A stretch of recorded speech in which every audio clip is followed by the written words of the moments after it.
And we're live. And we're live. We're missing Graham. The little fella is late. He's late. That's just... That's what they're saying, Geordie show. It's shocking. Like, proper shocking. I mean, how can you be late for your own show? Well, indeed. I think that's outrageous. So how's this weekend been, Ian? Oh, he's here now. My signal might be a little bit iffy tonight, Eric, because it's very, very windy here, and it's Very, very windy. When it's windy. Oh, there he is. Yeah, but at least he needs to modify his camera. He's looking a bit... Time do you call this? Nice chin.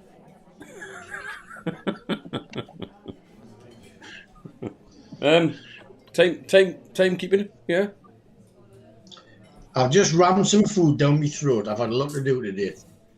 Oh, anyway, we're here now, live. This is Geordie's Go Forth, our fourth stream, of which we're going to talk yet again more shite, probably. Right, Ian, go on, over to you, Ian. What is it? What Eric, do you not think little Graham looks like? I mean, obviously he doesn't so much now because he's matured a bit. But in his younger days, do you not think he was the spitting image of that guy in Miami Vice? The guy in Miami Vice. Yeah. What, the black guy? Yeah, absolutely. Don Johnson. Don Johnson, absolutely. Anyway, gentlemen.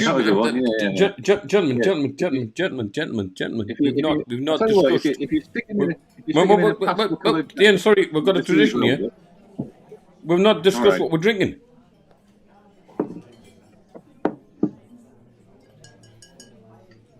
Banana bed beer. The finest. What are you drinking, Ian?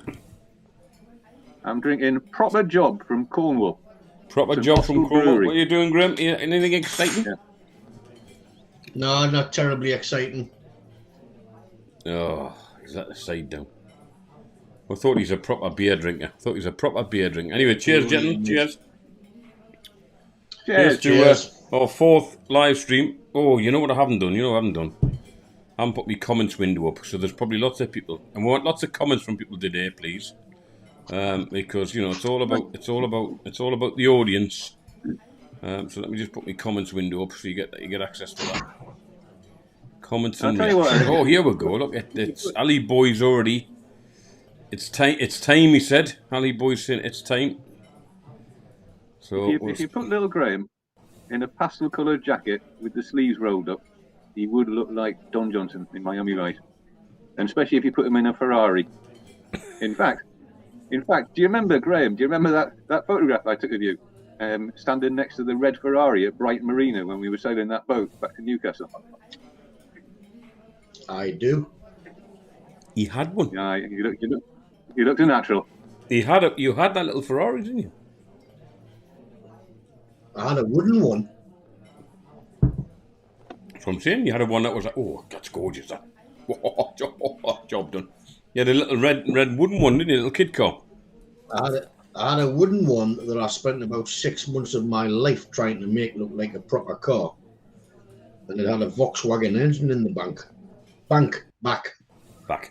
But it wasn't the best idea I've ever had. No, it wasn't brilliant, was it? No.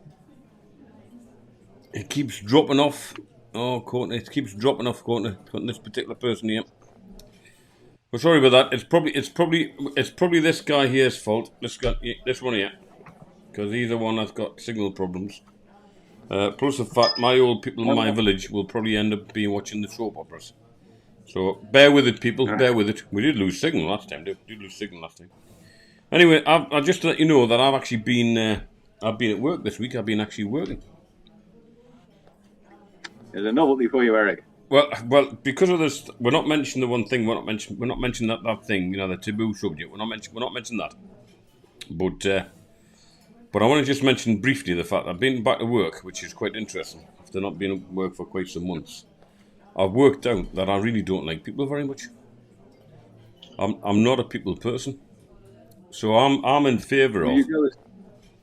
Would you go as far as to say that you're a misanthropist? A what? A what? A misanthropist. Yeah, I'd go as far to say That. Yeah. Aye. Eric, you're I a big think old bit. it's, it's one of those things that happens though as you get older, isn't it? You become less tolerant of other people. I think. Well, I'm keen. I'm keeping to keep the 2 meters like for the rest of like humanity entirety. I mean, I'm quite like this 2 meters thing. I'm all for 2 meters all the time. So Uh-huh. Hey, we've got someone on the chat there, Eric, asking us what our opinion is of the Scouse accent. we've got some here. What do you think? Brummy. We've got the Brummy. Let me just take the COVID off. Just put COVID up. Take it on 2 seconds. I'm going to take COVID off. Where's COVID gone? Let's get shot of COVID, and we'll put this comment up here. Apparently, we mentioned Brummy accents last week because we got Brian the Brummy, who sometimes on the guy that I work with, and I think Brummies are it's look great accent, so let's all look Wolverhampton, but Scousers, well, you know, it's not quite the same thing, is it? Graham likes to do a Scouser accent. Off you go, Graham. Do your Scouser accent. I quite like Scouser accent, you know. I was down there, funnily enough, the other day in Toxteth. But I'm just wondering if Michelle's a Scouser herself and she's just wanting a comment. I don't know. Well, I think we are a Geordie channel, so that the main accent is going to be Geordie. Like, I'm sorry, Michelle, but that's, you know, like the clues in the title. The clues in the title. I mean, we might do guest accent of the week. Should you want to come on and do a guest accent, then we'll do guest accent, and we'll probably just take the mick because that's what Geordies do. But I think Jimmy Carr teaches it by saying. I did have an interesting experience with a Scouser girl when I was at university in North Wales. I met this Scouser girl who was at Liverpool University, and she was doing a PhD, something to do with the worms that lived in the Menai Straits. So she used to come along every weekend to the Menai Straits to dig these worms out to take back to analyse. And I got together with this girl whose name escapes me now, but she was considerably older than me at the time. I remember all my mates taking the mick out of me because I was 18, I think, and she told me that she was 26. But looking back on it now, I reckon she was probably 35 at least. But you know, when you're 18, it looked like really, really old. But she had a really cracking Scouse accent. She did. She kept trying to persuade me to go back to Liverpool and spend the weekend there with her. But I never did. Never got round to it. And then it kind of like faded away really. But yeah, there you go. All right. Was Jimmy Carr said to me, is it 3 fried chicken and a Coke? To kind of get people to talk, and then pooper scooper for Geordies, as he often does. But yeah, accent. So if you want to come on, Michelle, if you have a good Scouse accent, and then we'll probably spend the whole time mimicking you. Really, I suppose that's probably the plan. So how's your week been then, Graham? I mean, I know you're kind of dry. I mean, how have you doing with your jigsaw? Have you finished your jigsaw yet? I've given up on jigsaws. I'm doing other things now in my little truck, big truck, and so you haven't got a jigsaw on the top line anymore? No, well, Monday was a bit of a washout because my big truck was on service and I didn't get it back. So I spent Monday night in a hotel. Ooh. Hotel. Well, it's a was one. that when you were in Toxteth? No. The company has an arrangement with a couple of hotels in Doncaster where one of their main hubs are, where we get our vehicles serviced, etc. So I stayed in a local hotel, but I was the only person in it. So I'm all for that. She's saying here. So now that you haven't got this is what Michelle. She's saying. I was drawn to the grumpy aspect, to be honest. So she's more like the grumpiness than they did the accent. So hey, Michelle, you're in for a treat here because we are, as the name suggests, grumpy. You know, we just got to get in a flat cap, and we'll look even more grumpier. So we're in the process of getting in properly kitted out, so he looks like part part of the crowd, you know. Maybe he's get him a better internet connection, and a torch. A torch would be canny where you can illuminate his face. Mind you, if you see him up close, you put one of his face anyway. So there you go. So I think so I've how's been your quite week well been? this And week, Eric. have you been doing lots of online training with students? Because we had a bit when you about student teachers last week, didn't we? Oh yeah. I've had her this week. You've I mean, you've like had on the internet. I mean, not quite in the same way as the worm lady, the Scouse worm well, lady. indeed, But indeed, you've had a yes. In fact, I can tell you a very amusing story about the worm lady. Going back to the worm lady again. You know how like well, I don't know whether you're the same as me, but well, definitely not. Definitely not. No, I think we're seeing. I can never think of a really, really witty comeback at the moment. It always only occurs to me about 2 hours after the event. You know what I mean?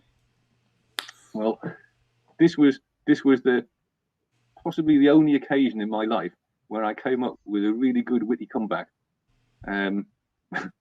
Actually, at the moment, and I had the Scousey girl, the worm collector, and we were in my bedroom at university in halls of residence, Right. and we were busily on the job, and the cleaners used to come around the halls, and they never knocked on your doors before they came in, and this cleaner just burst into the room. I mean, I suppose it was probably about 9, 10 o'clock in the morning.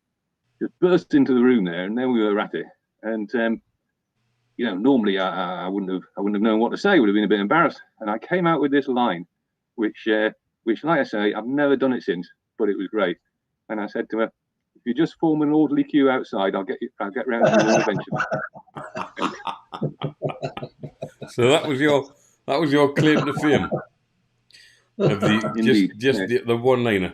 Well, I've got a short story about a photograph, because it just reminded me about I was in the stage door. Do you remember the stage door? Oh God, yeah. Remember the stage? Remind me exactly where it was again. Well, I knew the guy that owned the place back then. Chinatown, He was a guy called Stevie, but he owned the stage door, and we get in there regularly. And I was Eric, standing, hang on, stop. Eric, wait a minute. Remind me again. I used to go there, and I can't remember for the life of me where it was. It was long. It was the stage door was along in Chinatown, just on that same kind of Stowe Street. It was a nightclub, wasn't it? No, where you went downstairs in the basement. That's right. Yeah. It's coming back to me now. Stowe. Yeah. Right, got it. Anyway, may I continue? Yeah, please do. Well, thank you very much. Anyway, I was quite late. I'd been, got there late, had a few beers. And I'm standing at the bar, looking across the myriad of people, enjoying themselves in this particular establishment. And as I'm kind of looking across the bar, there was this geed big, it's a Geordie term, that geed big fat lad. And he was actually quite well dressed. He looked like a bit of a bouncer. Had his suit on, shirt and tie on, all black, and looked like a poor impression of the Blues Brothers. And his big fat, so he was a big fella. Than you then? I beg your pardon? Bigger than you. I didn't get that. Bigger than you then. Well, bigger than you. No, not bigger than me. No. He was He made 3 times to me. He was like now he was a who's end. Anyway, he actually stood in front of me, and he literally covered the entire view. All right. And what was interesting, the guy come across with this kind of a stern look on his face, and he goes, pointing his finger, and he said, "Do you want a photograph?" And I said, "Do I want a photograph?" I was a little bit short on the uptake. I said, "Do I want a photograph?" He went, "Yeah." "Do you want a photograph?" I said, Do I want a photograph?" I said, of what? He said, "Of me." And I said, Do I want a photograph of you? He went, "Yeah." "Do you want a photograph of me?" And it took me a little while to get what he was saying. I said, "Why the hell would I want a photograph of you?" He said, "Well, you're looking across all the time. You're looking in my direction." And I went, "Ah." I says, "Hey," I says, "Come here, lad." I says, "Turn round." I says, "Where were you sat?" He says, I must sit there." I says, "Look just above where you sat, beyond where you sat, and see directly beyond that. You see that very, very attractive blonde lady?" He says, "Aye."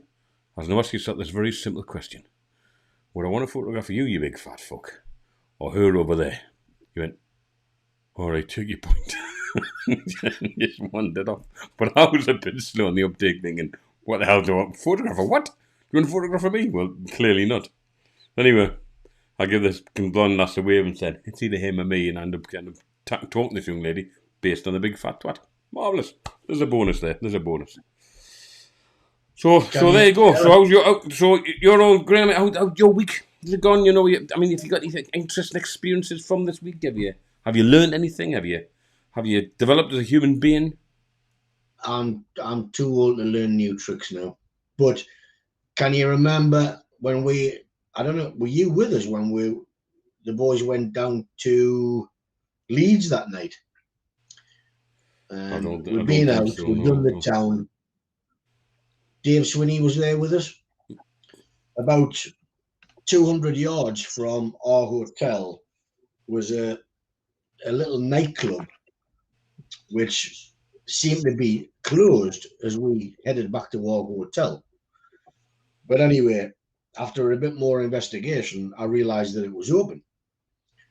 So I went back to the hotel, and all the lads were fairly happy just in their rooms or at the bar or whatever. There was some Formula One or something on. But I said, guys, you know, we've got to go back out. There's a little club literally across the road. It's like 200 yards away. So we all duly went down. But Dave Swinney, as you know, that we've mentioned once or twice, my friend, my funny friend, when we got in there and we went to the bar, there was a very, very tall guy at the bar dressed a bit like Clint Eastwood. But he had the wildest hair you've ever seen in your life. So I'm standing on one side of him, Big Dave standing on the other side. And Dave just looked at this guy at the bar, because there was some strange people in this place, I must admit. Dave just kind of looked around like that, and he's looking at him. And he's a tall fella, so he's looking like this. He says, yeah. And he's a Geordie. Dave, he says, yeah, I've got to say, mate, he says, I never even heard the bang. He had hair like a wild professor, like Don King, you know what I mean? Mm.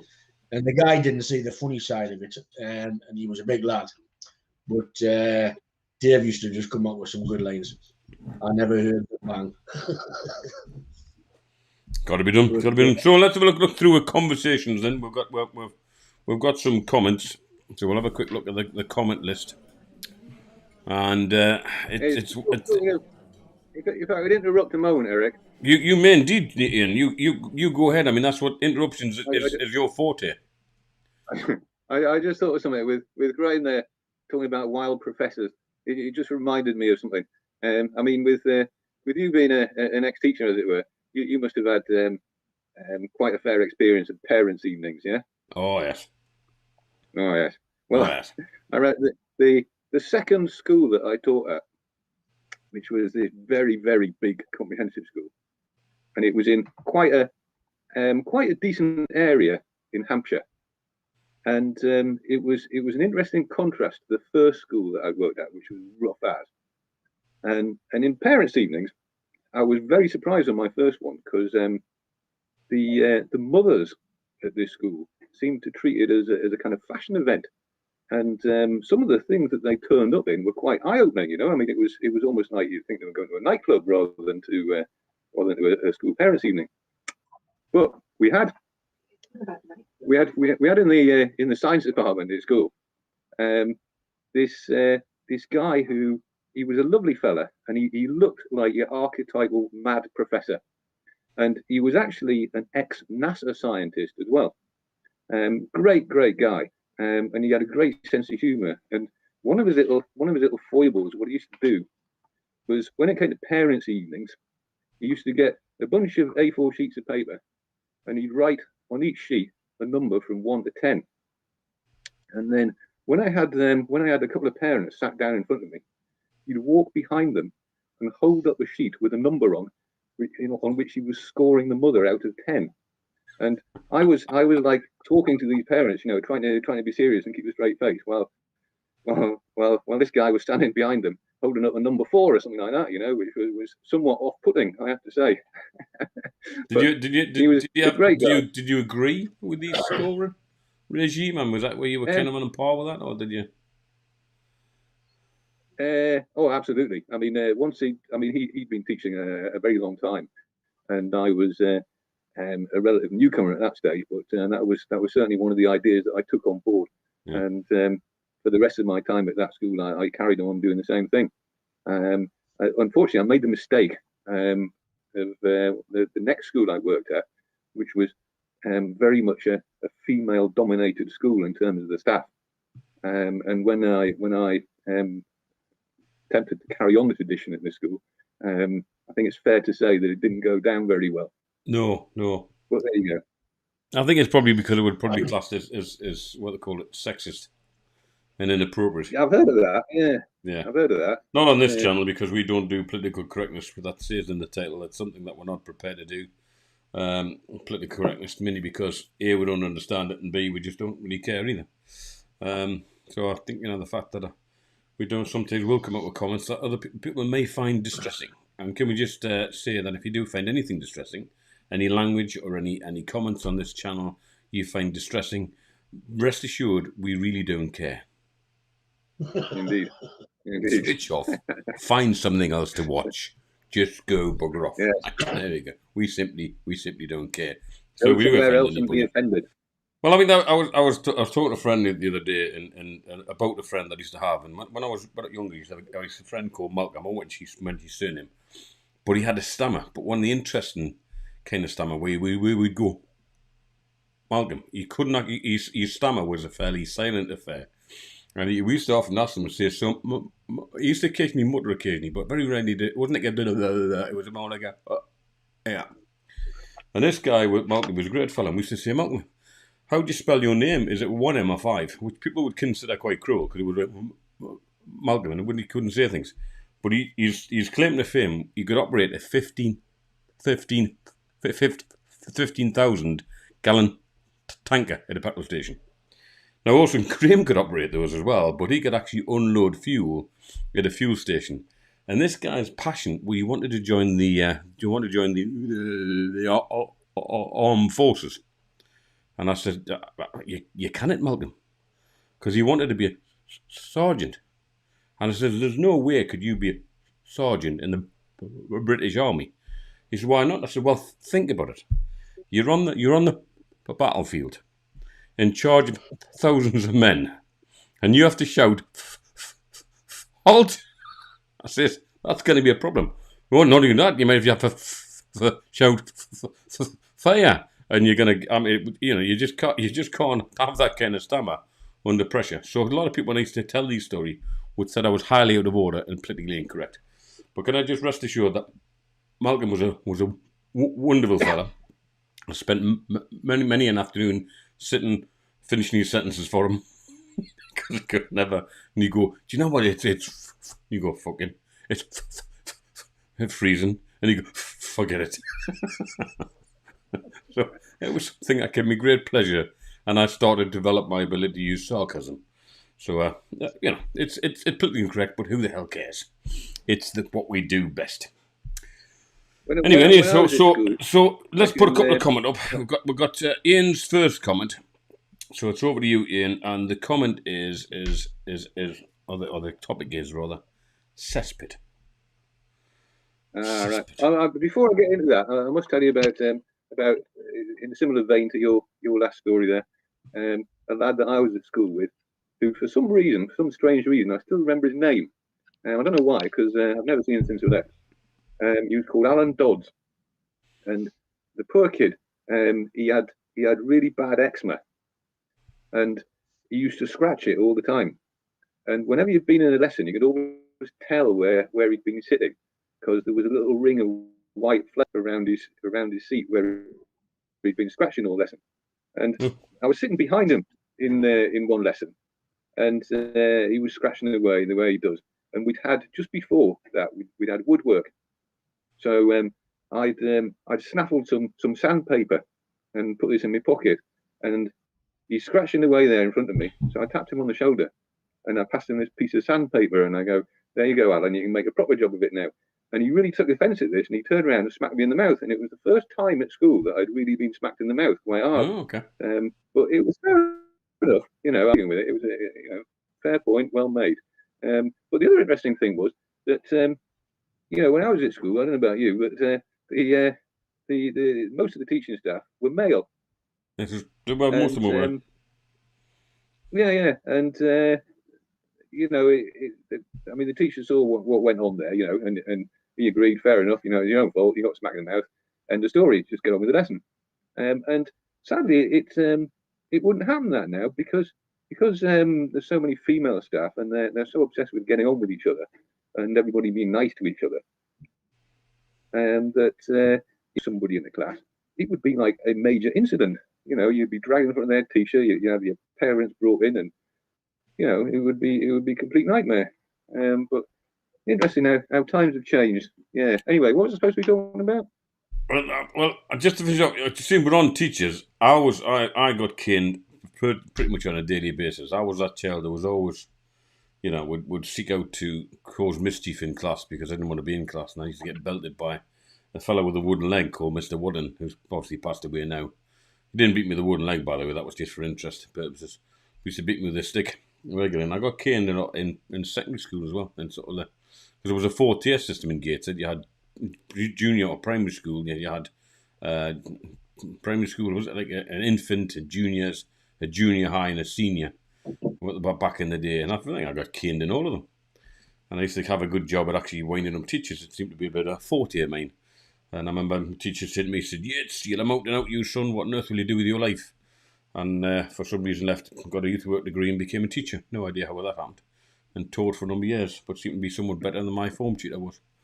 It's strange how a twisted change of fate, where sometimes we end up doing the one job we wouldn't dream of actually doing it. No idea how that happened.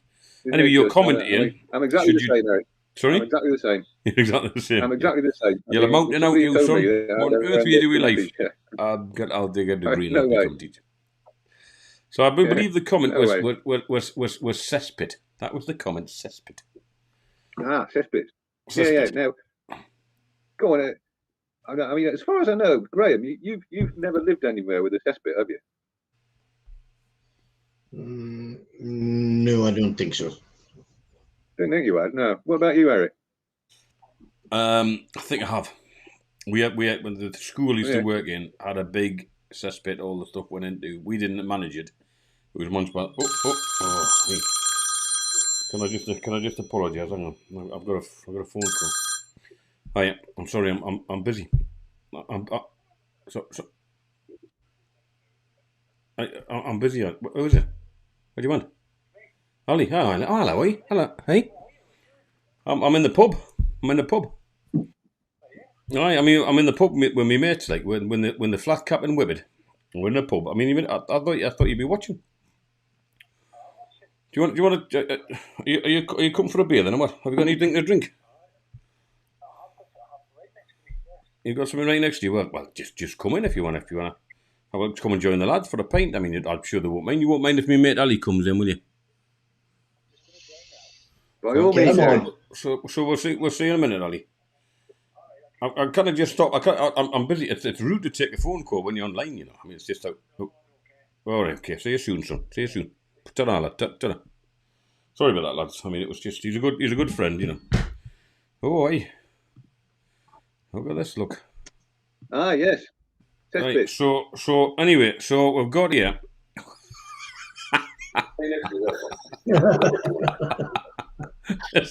It's not the best. It's not the best act you can muster up.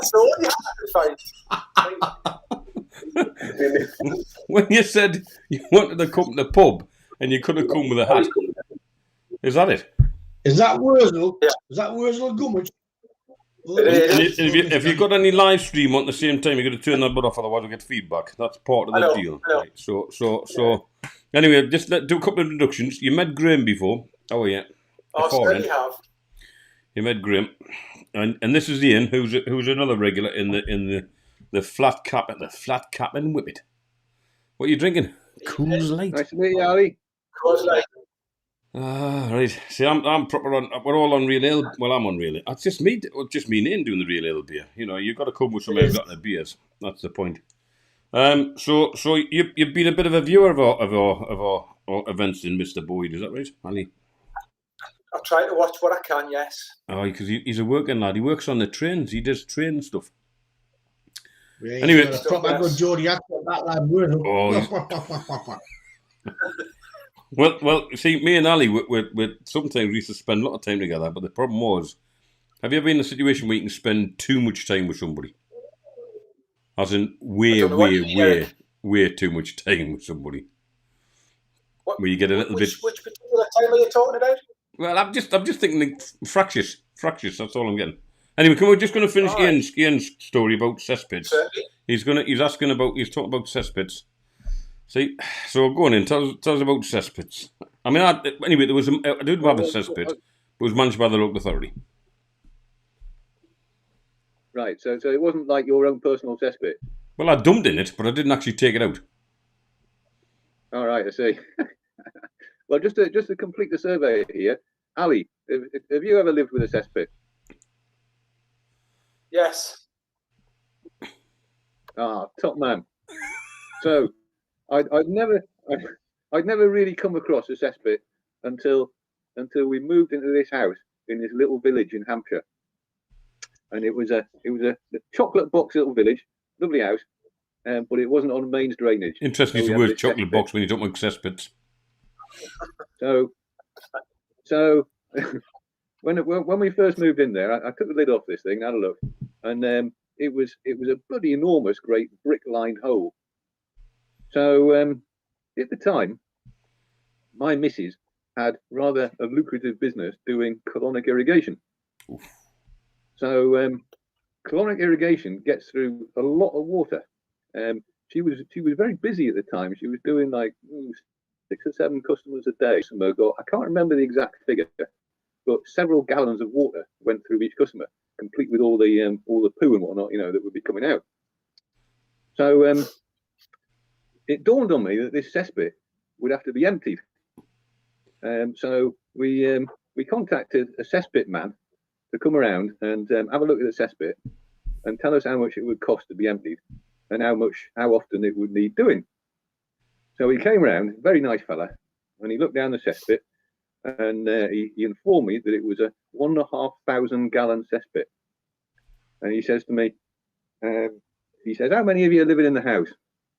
And I said, there's 2 of us. And he says, well, I would recommend maybe every 3 months, something like that. We'll come around and pump it out for you. And I says to him, no, I want you to come round in 2 weeks and pump it out. And he looked at me like I was stupid, and he said, you said there were 2 of you living in the house. I said, yeah. And he said, well, you're not going to fill it in 2 weeks. I said, trust me, come round in 2 weeks. Now, what I didn't want to tell him was that because of the nature of my missus's business, we at the time we weren't keen on paying business rates for the property, so we didn't want too many people to know what she was doing at that time in her clinic. So anyway, 2 weeks later, sure enough, he turns up. He takes the lid off the cesspit, and all 1,500 gallons is full to the brim with shit. And he looks into it and he goes, fucking hell. He says, there's honestly just 2 of you living in this house. And I say, hi. And he goes, all right. The shit doesn't lie, don't you? The shit does not lie. You can't get away with that shit. Indeed. He pumped it out into his little truck. Off he went, and said to him before he went, he said, right, 2 weeks time, come back again. He said, all right, okay. So he comes back again 2 weeks time. Once again, it's full to the brim with shit. And by the time he came round for the 3rd time, I got to know him quite well, and I knew you could keep your mouth shut. So I told him what the story was, and he was quite relieved. He was somewhat concerned that 2 people could produce 1,500 gallons of shit a week, which I can understand. Well, there you go. So thanks. We had another one. Go on. More shit stories. Go on. Well, indeed, yeah. Straight after that, the next place we lived, we were living, as you well know, we were living in a bus with some gypsies. And when we first drove the bus into the gypsies' place, the gypsies gave us this little corner of a field where we could park our bus. And I said to the head man there, we used to call him Pikey Joe. Well, I didn't call him Pikey Joe to his face. I just called him Joe. But, when he wasn't there, we called him Pikey Was he Joe. a big Pikey? Was he a big Pikey Joe? But, indeed, he was. I said to him, where do you want me to empty the toilet bucket in the bus? And he scratched his chin a bit, and he says, it was about 4 or 5 o'clock in the afternoon at this time. He said, I'll have it fixed by the morning for you. Don't worry about it. So I said, all right. So I was lying in bed the next morning. It was a Saturday morning, I remember, because I didn't have to go to work. And 6 o'clock in the morning, I could hear this digger just around the side of the bus. So I got out of bed and looked out the window, and sure enough, there's Joe there with his digger, digging this big hole next to the bus. So I've got my clothes on, and he just finished digging this hole, and he produces this big sheet of plywood. He chucks it over the top of the hole, and he goes, "There you go, there's your cesspit, son." And off he went in his digger, and that was our cesspit, ready to dump our shit into. So there you go. And our current residence also has a cesspit. So I've got a long history of cesspits now, from going through most of my life with not knowing what one end of a cesspit from the other, to being something of an expert on them. Anyway, that's enough about cesspits. That's just kept me entertained, and I'm sure the viewers out there entertained, knowing that you could fill a whole 20 minutes full of shit, really, as well as actually. Actually, when I think about it, Eric, going back to, I won't name any names here, but my missus, when she was doing her colonic irrigation, she had some quite high-profile customers, a very good reputation.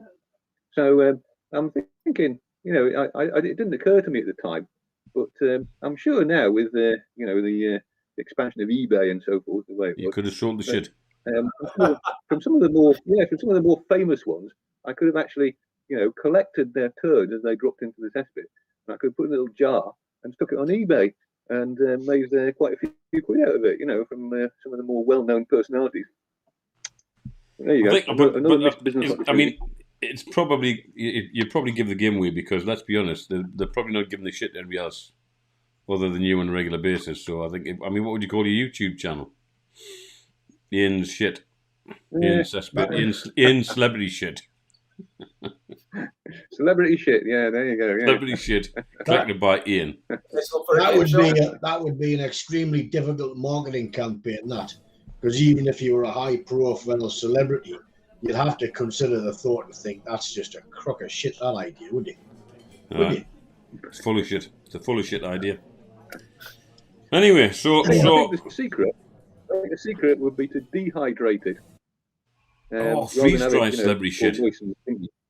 Dehydrate the shit, and possibly cast it in a little resin block as well, so it looked quite attractive. I think you could have dressed it up as a celebrity. You put it like a little outfit. Indeed, yeah. You could have had a little sort of like.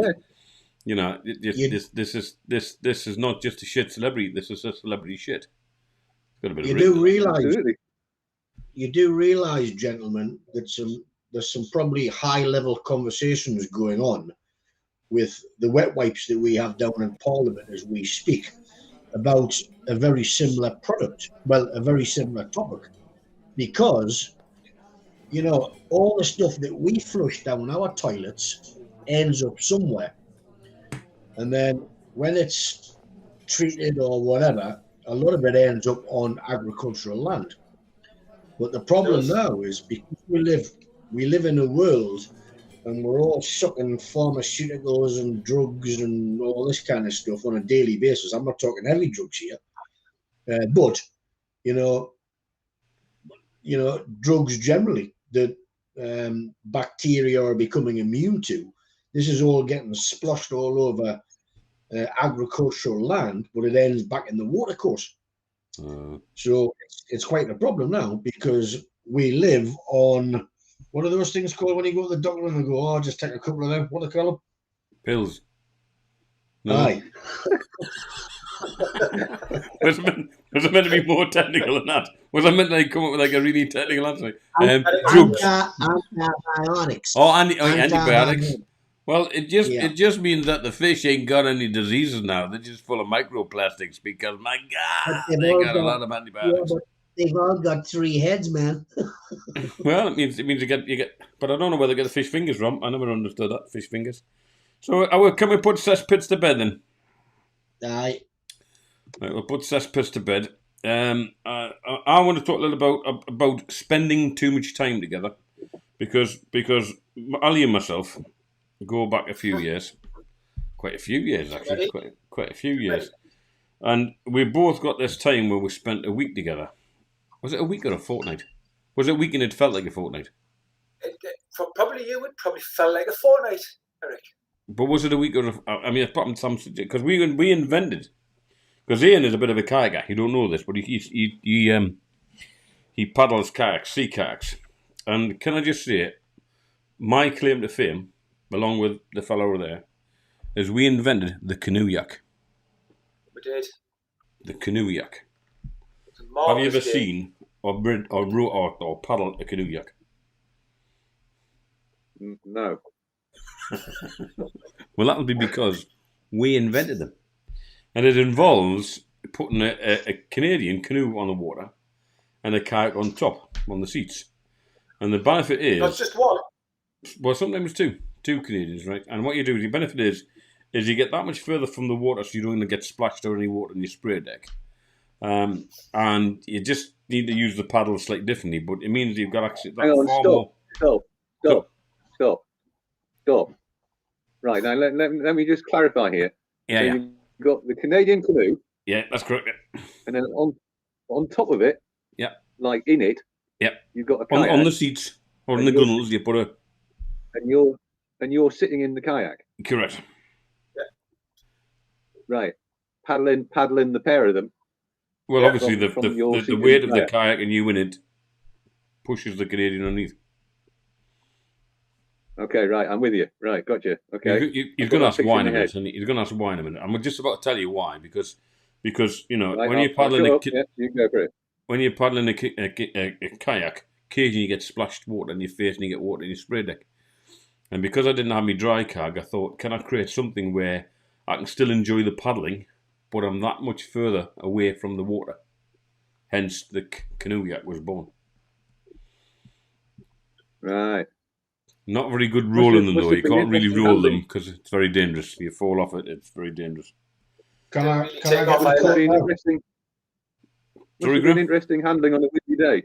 It was interesting handling white water. It didn't last. The two, unless glued or strapped together, kept falling apart. I mean, you got a comment, Graham. What was your comment? I was just going to ask if I can get my coat now. Well, it's hanging behind you. Just no problem. I mean, last time you disappeared the bog every 5 minutes. You know, we did the bog thing, which we haven't any sound effects this time. Let's put the toilet on. There you go. That's the toilet sound effect. We'll do that about that. This is my favourite one.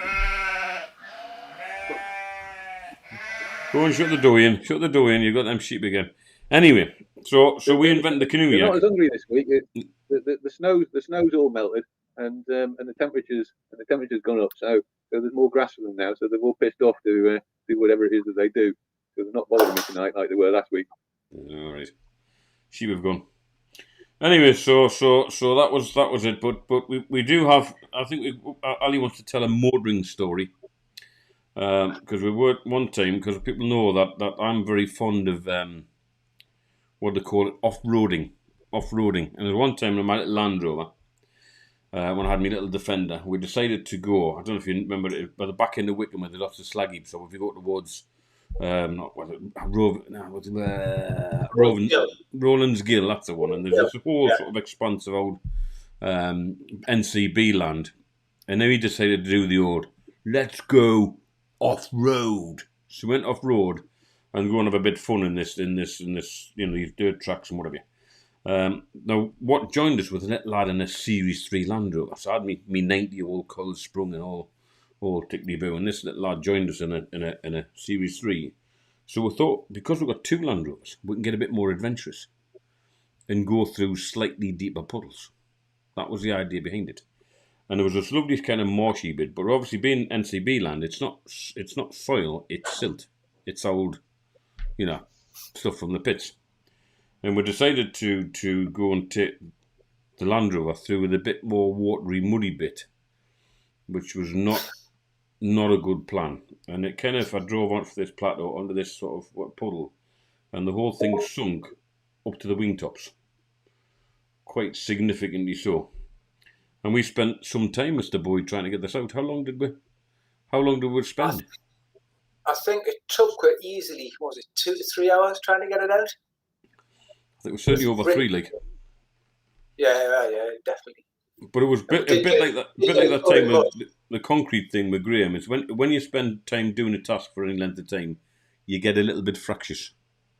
But like shifting slabs, you get a bit fractious. Is that what you would call it? well, it was a bit fractious. I mean, I tried all sorts, getting this vehicle out, turn the wheel back and forwards, power on. The first thing that happened is this fella here, down there, got out the car to go and survey it, leaving the passenger window open on the truck. So there's me, says, I know what I'll do. I'll just do that. And, get a bit of traction and get it out. And as soon as I turned the wheel hard to the left, the mud spun up into the cab and the whole entire cab got bloody soaked full of shit and salt because of this bugger here leaving the window open. So that didn't mean best. Yeah, couldn't open the windows. But you left it open. That's why the bloody mud coming. Right. So what would you do? What would you do, gentlemen, if you were in that predicament of a Land Rover? I mean, literally buried up to the wheel arches, and we've got this little Series 3 with a rope on it, and it didn't have the guts to pull it out. Yeah. What would you do, Ian? I mean, you're a very pragmatic, intelligent fella. What would you do? Well, if it wasn't my Land Rover. No, if it was your Land Rover, you keep it back. Well, if it wasn't my Land Rover, I would just abandon you. I would just walk off to the nearest pub and go and have a beer. But it was my. Well, that's what he wanted to do. But it was my Land Rover, so I'm dead keen to get it back. What about you, Graham? What would you do? Because you're an intelligent fella. What would you do, Graham? I'll probably do an impression of Tommy Cooper. Well, that's probably going to help, like, I suppose. I'll be to the baseball match. And then I met a businessman. He was doing something with trailers. And then I just happened across the street. And there was a Geordie. And the Geordie had just had a fight with someone from Australia with kangaroos. Hang on, wait a minute. Anyway. I think we've got it. Is the answer? So, Eric, is the correct answer something to do with winches? Well, initially that would have been the plan, right? Because we tried digging it out. The first answer was to try digging it, right? And we started getting some little shovels at the back and started digging it as much as we can. And tried a few times to get it, dig it, and get the other Land Rover pulled out, and it just wasn't going out at all. I mean, seriously, it was starting to get dark, and I'm thinking my Land Rover's here now for the rest of the time. So we basically thought, well, okay, what we'll do is we'll go outside the door, outside the main place. Across the road was a garage, and across the garage was this large, rather nice Land Rover, brand new Land Rover, kitted out, all lovely winch and the lot, and along with the Transit with the winch on it. So we duly went across, and Ali went across, and you had a chat with the bloke, didn't you, Ali? Yeah, did I? But unfortunately, the gentleman had said he wasn't available until 5 o'clock. All right. So this was kind of winter times. It was getting about dark. We've got another hour to go, and he goes, "I can't do nothing till 5 o'clock, lads. Can't do nothing till 5 o'clock." So we thought, well, that's not going to help. We'll carry on digging out. So we basically started to dig this thing out and getting as many rocks as you can, because that's what you do. You put rocks underneath. Wheels. Under the wheels. So it's a load of rocks under the wheels. And these 3 little young'uns come across. Right? And it was that time when you've just about had enough. And this little kid come across, little Geordie lad, and goes, "Mister, you stuck?" And he go, "Aye." And he goes, you look stuck like it. I said, "Well, we are stuck, aye." He says, "All right, you're stuck." I said, he says, "You know what you want to do, don't you?" I said, "No." He says, "You want to dig that out?" And I'm going, "We are digging it out." He says, "Not just want to dig it out, you want to put rocks under the wheels." And we're putting rocks under the fucking wheels. And I think, Ali, you lost it at that point, didn't you? And you said, "Go and get some rocks." we did put the young lads to work by getting them to get us some rocks. This is true. This is true. We did. There's slave labour, young slave labour. So we will go and get some Yeah, rocks. The kid.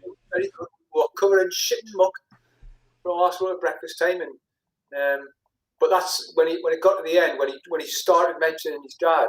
Well, what was the bit where I lost me? That was it. After doing all the rocks, he turned around and says, "My dad's got a Land Rover." And he went, "Really?" He went, "Yeah, he's got a big Land Rover."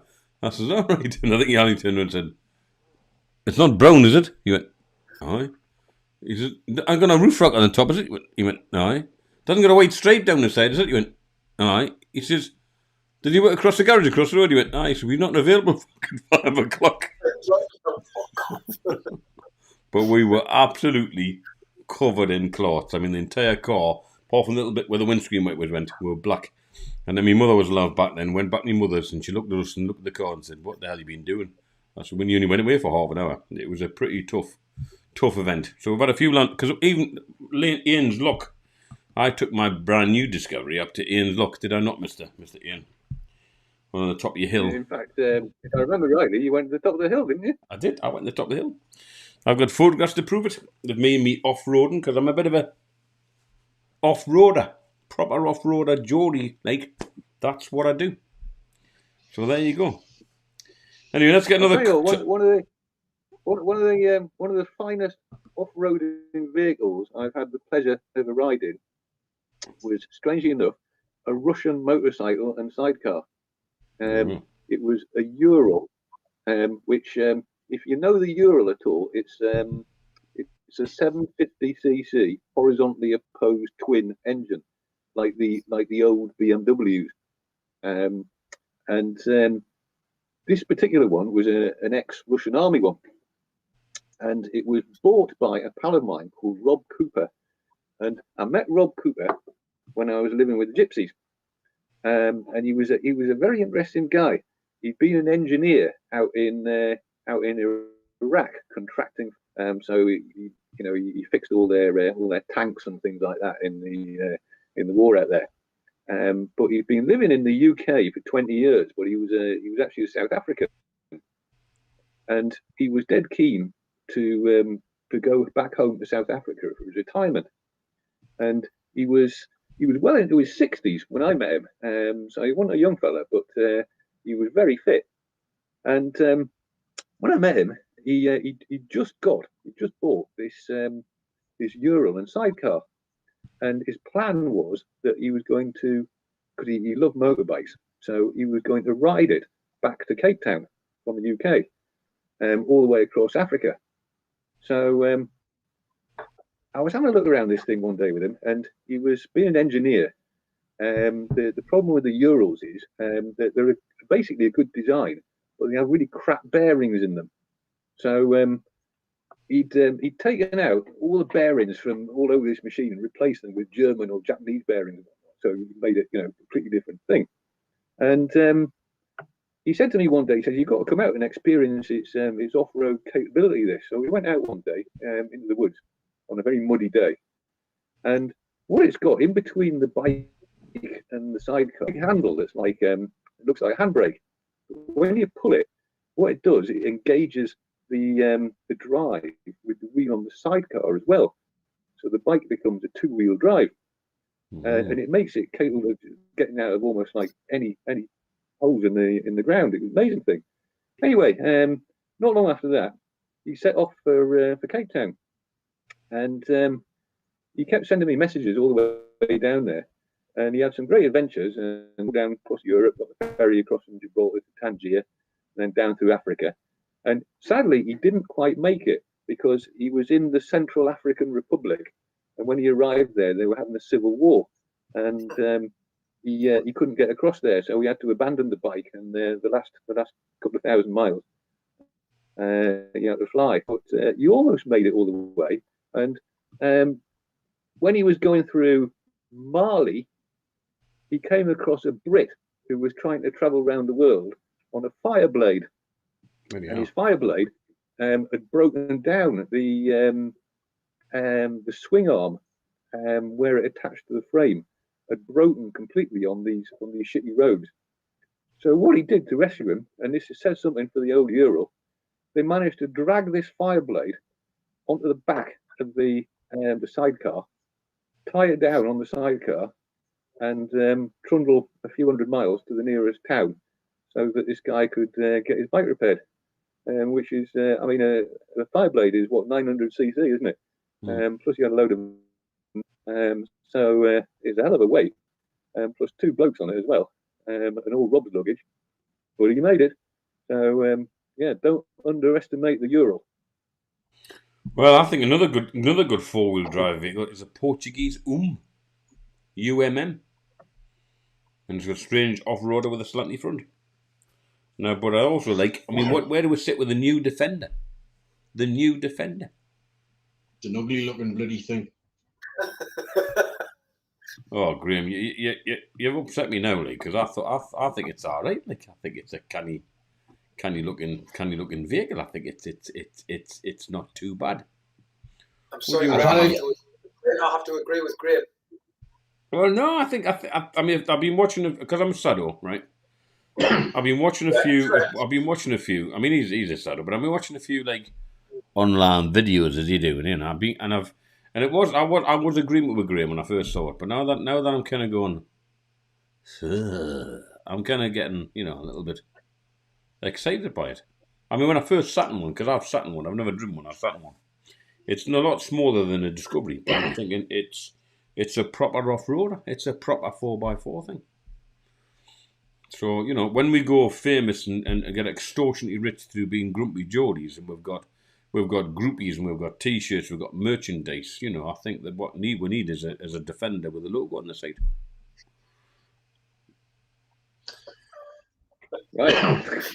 Right, okay, that's good.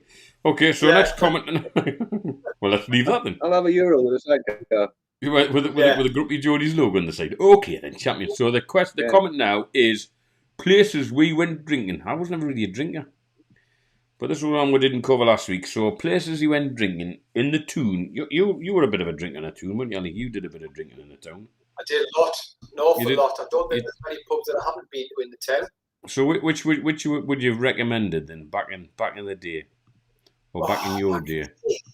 The Haymarket was always a favourite. Really? Yeah. Because Ali, little people don't know that you used to be a bar manager, didn't you? I was, yes. And there was nothing better than going into the bar you used to run to have a pint of Gillespie's. Gillespie's, yes. I used to like me Gillespie's, and that was where were you manager from? Cushy's Bar in the Cushy's Bar in the central station. No longer there because it's now a food hall. It's a food hall. It's a food hall, yes. They don't. It's not a bar anymore. That's been a while since. Not a bar anymore. Because we used to have some good giggles in that Cushy's on a Saturday night and just get drunk and then do that. So where were you drinking in Graham? Where did you drink? I mean, were you a town man drinking? Well, I was a young trendy with me pods. Can you remember pods? Pods. Pods were a kind of fancy shoe that were all the rage for a limited amount of time. Oh yeah. Yeah, well, I remember them, Graham. They had it like on the heel. They didn't they have like a little circle on the heel or something? It said pod. So is that right? I think so. But because we were a bit like trendy, you know what I mean? So we used to drink at the top end of like the Haymarket and stuff like that. What was the name of the bar next to the metro station? Was it Sergeant Pepper's? No, was that the one in the back alley? Yeah. You go down the back of Sergeant Pepper's. I can remember. It might have been Sergeant Pepper's. I mean, we were trendy, so that we used to go to clubs like Reflections down the Grove Market and stuff like that. I mean, back then it was all like awfully nice. You know, and they were playing like oops, upside your head. I said oops, all that kind of stuff. But so we didn't really do the rock bars because that really wasn't our thing. Oh, see, it was the Persian thing. Persian Mayfair for me being a bit of a, you know, headbanger stroke, rocker stroke. That was where I was. Persian Mayfair. Yes, and my lovely lady, who was a goth for a limited period before she was into rock, they used to just live in the Mayfair. Yeah. But bars. I mean, I don't know, Ali. Do you think Newcastle? You know, you worked in pubs. Do you think Newcastle, after this equation, actually ever settles down? If it ever does, Newcastle's never going to be the same again, is it? No, I very much doubt it. I very, very much doubt it. I don't think it'll be the same. I think the way a lot of people are now, most people are getting used to being in the house now. And you know, while they'll look at the prices they're going to be paying in town, and they'll think, why should I bother? Certainly changed the landscape. For those people that do own, I mean, if they physically own bars, I mean, a lot of them, I'm sure, in Newcastle are probably part of bigger chains. And, you know, this has been going on for 12 months now, and the doors haven't been open. So a lot of them just are not going to open again. So it's going to be a bit of a, play that music, Eric. It's going to be a bit of a landscape, isn't it? You know, it's going to be like the bush blowing down the cloth market, you know what I mean? Right? Yeah, bit tumbleweed. The good old days of going down there on a weekend. I mean, not that we do an outrage very regularly. We occasionally get together with the lads, you know, once every 2 or 3 months. There was the Greys nightclub. You know, if you wanted to go do the old grab a granny back in the day, you'd go to the Greys nightclub. That's where you went. That's where the older generation went. Should you want the more mature pick of the bunch, should so to speak. You know, down in the old Greys nightclub. But I don't know if that's still going now. Like, I mean, I think for me it was the Percy, the Mayfair, or the Baltic Tavern. Or down on the quayside, the 3 Tons, only because the barmaid was unbelievably gorgeous, and she was one of the singers in a group called the Anthill Runaways, and she later went on to sing in the House Martins in the or the Beautiful South rather of the song. What was the song? Oh, can't remember the name of the song, but it's where they had the argument. You know, I'm lumberjack. No, it was one where just a little bit of time, that one, just a little bit of time, and she was the Irish ginger hair, green eyes, right, and she was the barmaid in the 3 Tons. I was like, oh. And at the time I was kind of, you know, I was quite funky back then, believe it or not, you know, had long hair now. No, I was, man, right? I did. I was outdoor education. I was fit and buff, and I basically went. I was buff. Surf dude. I can't get me out the right way around. I was a surf dude, and I basically convinced this girl to come for a trip down to Roker Seafront. I mean, there's a place, right? Roker Seafront.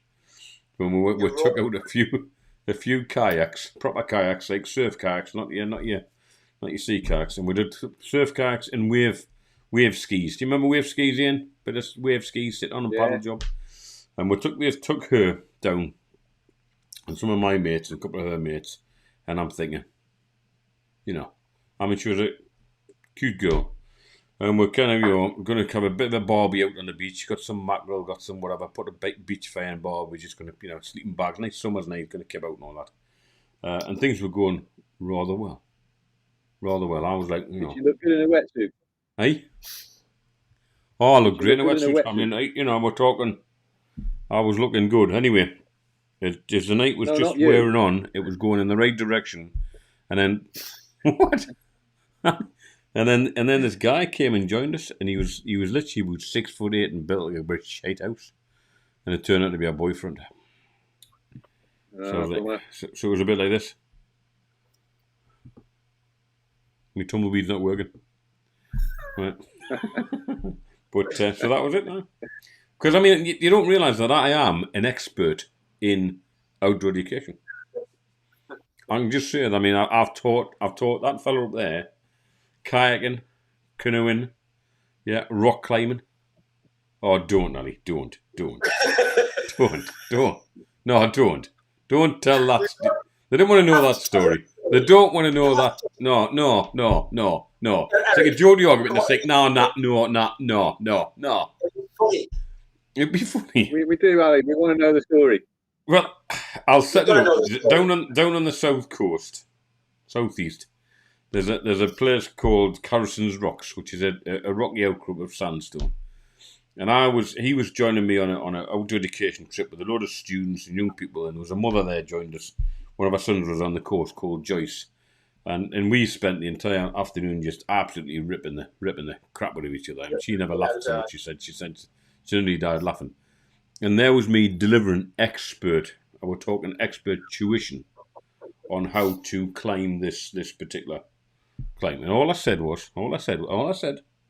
I said, you've only got to do, I said, you've got a couple of good handholds, but you just need to jump for this one. And if you jump for that one, the rest all comes into you just jump for that one. It's a little bit of a jump. You jump for that one, you get hold of it, and you're off. And this bugger, right, that one there, did what? Well, you need to set the scene because, you know, we're all get my set up and we're all getting ready to do the climb, and Eric's doing his expert bit. He's been very professional, and he's, you know, as we're still taking the mick out of each other. And I had one hand on one hold, and he says, no, all you need to do is jump for the other one. And as he said that, I went, what, you mean that one there? And just grabbed a hold of it. And everybody was literally in creases because I was just standing there. So what am I supposed to do now?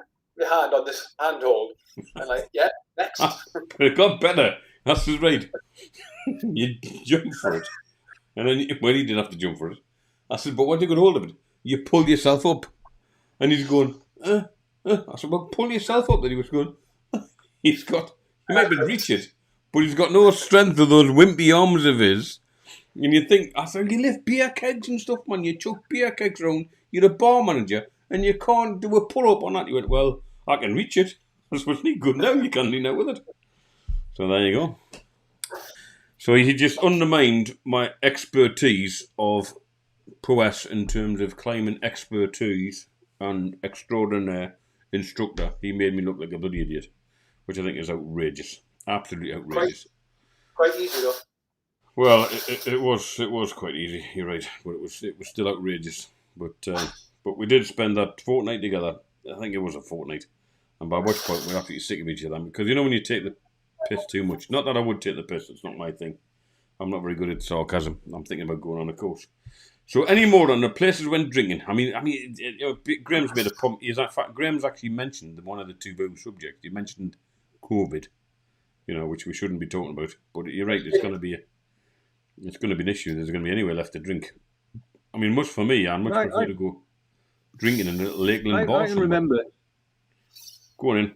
I remember Graham and I used to go quite regularly to that Sergeant Pepper's place at the Haymarket. Remember that? Because remember we used to meet up with Neil and Gary and your mate Steve, and that was always our first stop. And then we'd go off like boozing around the town. Remember that? Yeah, I do. It was a kind of middle of the road bar, wasn't it? I mean, it was a bit trendy and I had DJs in there, but it was good. I did like the place. Yeah, it was all right. But I mean, my main thing, I guess, was like fairly similar to you, Eric. I mean, as far as the town centre bars went, being a heavy rock boy, I was the Mayfair, Percy, Baltic Tavern, Haymarket, all those places. And I'll tell you what I also liked. Do you remember? I'm trying to remember where it was now. The Dog and Parrot. The Dog and Parrot. That one? By the central station. That's right. Yeah. Corner by the lights. It's quite like that one. Yeah. And there was also there was a couple of bars down Biker Way that I used to like. There was the Ship down in Biker, and there was the Raby on where was Shields Road. The Raby was on, and also down in Walker, just next to where I used to work on the industrial estate. There was a pub called the Winkham Lee, and that was great because it was one of those pubs that always had food on the bar as well, and you just help yourself, to little snacks and things. Great place that. And I also like, because I lived in Whitley Bay for a while, and I used to like, Graham didn't like this place, but I used to love it. It was just along the road from where I used to live, the Rockcliffe Arms. You remember the Rockcliffe Arms, Graham? The guy had a dog, didn't he? He had a little Jack Russell kind of dog that would just constantly live that's in right. the Yeah. pub. Aye. Yeah, that's it. Yeah, and the I old don't deer know the old deer that used nice to life coming down there. do you remember the old dear that used to run it? And she wouldn't take any bad language or anything in the pub. And if you swore or anything at the bar, she just chuck you out straight away. There was no ifs and buts about it. You were out. So it was it was a great bar, that. And again, it was one of those bars where there was always food on the bar as well. You could just help yourself, snacks and things like that. It was great. It was opposite where your mum and sister had the little cafe, wasn't it? That's right. Because they were in the cafe just on the other side of Whitley Road. So it was great. Yeah, you could nip in there, have your lunch in the cafe, and then in the Rockcliffe Arms and have a couple of pints. Great stuff. Mr. Borthwick, you're asking me if you've drunk in any bars in Stanford, Mr. Davison. No, there's also somebody saying I'm short. What do you mean I'm short? I'm not short. But Andy Borthwick's asking if you've been in any pubs in Stanford. Sorry, what there was also this old. There was this retired miner. I forget his name now. That used to drink in the Rockcliffe Arms. You might remember him, Graham. And he was a great bloke because he always used to have a flat cap on, this long grubby tweed coat. I can't remember whether he had a dog or not. Unfortunately, he had Parkinson's. So I quite often, when I went in there, I used to buy him a pint, and he used to have to carry the pint for him to the table because he couldn't carry it himself because there wouldn't be anything left in the glass by the time he got there. He was shaking so much. And poor fellow, when what you have to do was buy him a pint, get 2 glasses, and pour half into each glass, because if you gave him his pint in a full pint glass, as he was lifting it up to his lips, he was shaking so much it'd be all over the floor by the time it got there. Bless him. He's probably long dead by now, but I can't remember what his name was, but he's a lovely fella. Anyway, bar that I used to drink in when I moved back from up the northeast, from living 12 years down in Brighton, and I actually had that flat. In fact, you probably remember it, Graham, in Heaton. When I got that little flat in Heaton. No, he doesn't remember it. It was before I moved to No Shields, but I was in the flat and gates at the high-rise flats, which we went to many a time. Lovely flats. and don't you mention it, Ali. Right? Don't you even mention? No, don't. That's the one where I used to get a regular visitor. Right? That's the one. Anyway, don't mention that. We're not talking about that. That's a taboo subject. Why can't you mention it? Because Ian mentioned the worm lady earlier on. Ian mentioned the worm lady, and we're talking about ladies that were slightly what? How would you describe? Small for a body. More mature. More mature. Right? More mature. Is that what you call her? Yes, she was slightly more mature. And which Ali would say, "Are you meeting? Are you meeting? So you're meeting last who didn't fit her skin, which was rather cruel." It's not. I have my dear wife sitting next door, and she can vouch for that woman. No, there's no women allowed in the bar. I know. So no. Anyway, but she was a nightmare though. I mean, she lived in Manchester, and she'd come across and had all the flats and gates, the 2 big ones next to the little bypass that goes up towards the Redger Bridge. Had all the concierges just saying he's not there. I had to park my car about 3 mile away so she wouldn't see my car. But she'd come across from Manchester regularly just to. She was harmless. She was nice enough. A bit eccentric and a bit weird, but she was harmless enough. But there you go. Anyway, but after I moved from them flats, in fact, you slept in them flats, Graham, didn't you? The little high-rise flats. But I went across to Heaton, And at the top of the street in Heaton, I can't remember the name of the street, in fact, it made me call Railway Street. There was a bar on the top, and I think it was called the Railway. And on a Saturday night, I remember that. do you remember that? I remember. I've drunk in there because my mate Steve used to live in Cartington Terrace. Well, there you go. So we quite often used to go along the railway for a beer. Well, it's a fairly rough pub, let's put it that way. When I went, right, and it was literally, I mean, they did on a Saturday night. They did it was more karaoke than karaoke. You know, there's a number of people got on a drunken and they would kill songs, literally. I mean, they would actually, scream and banshees. There was all sorts of people that generally would kill music. And I thought, well, I'll give this thing a go. Anyway, I walked in to this bar. I think it was a Friday night before the karaoke was going on Saturday. And there's a photograph of the barman himself, the guy that owns the place, behind the bar, with a big slash across his face, you know? I mean, it was huge. I mean, it was a gouge out his face with stitches pulled together.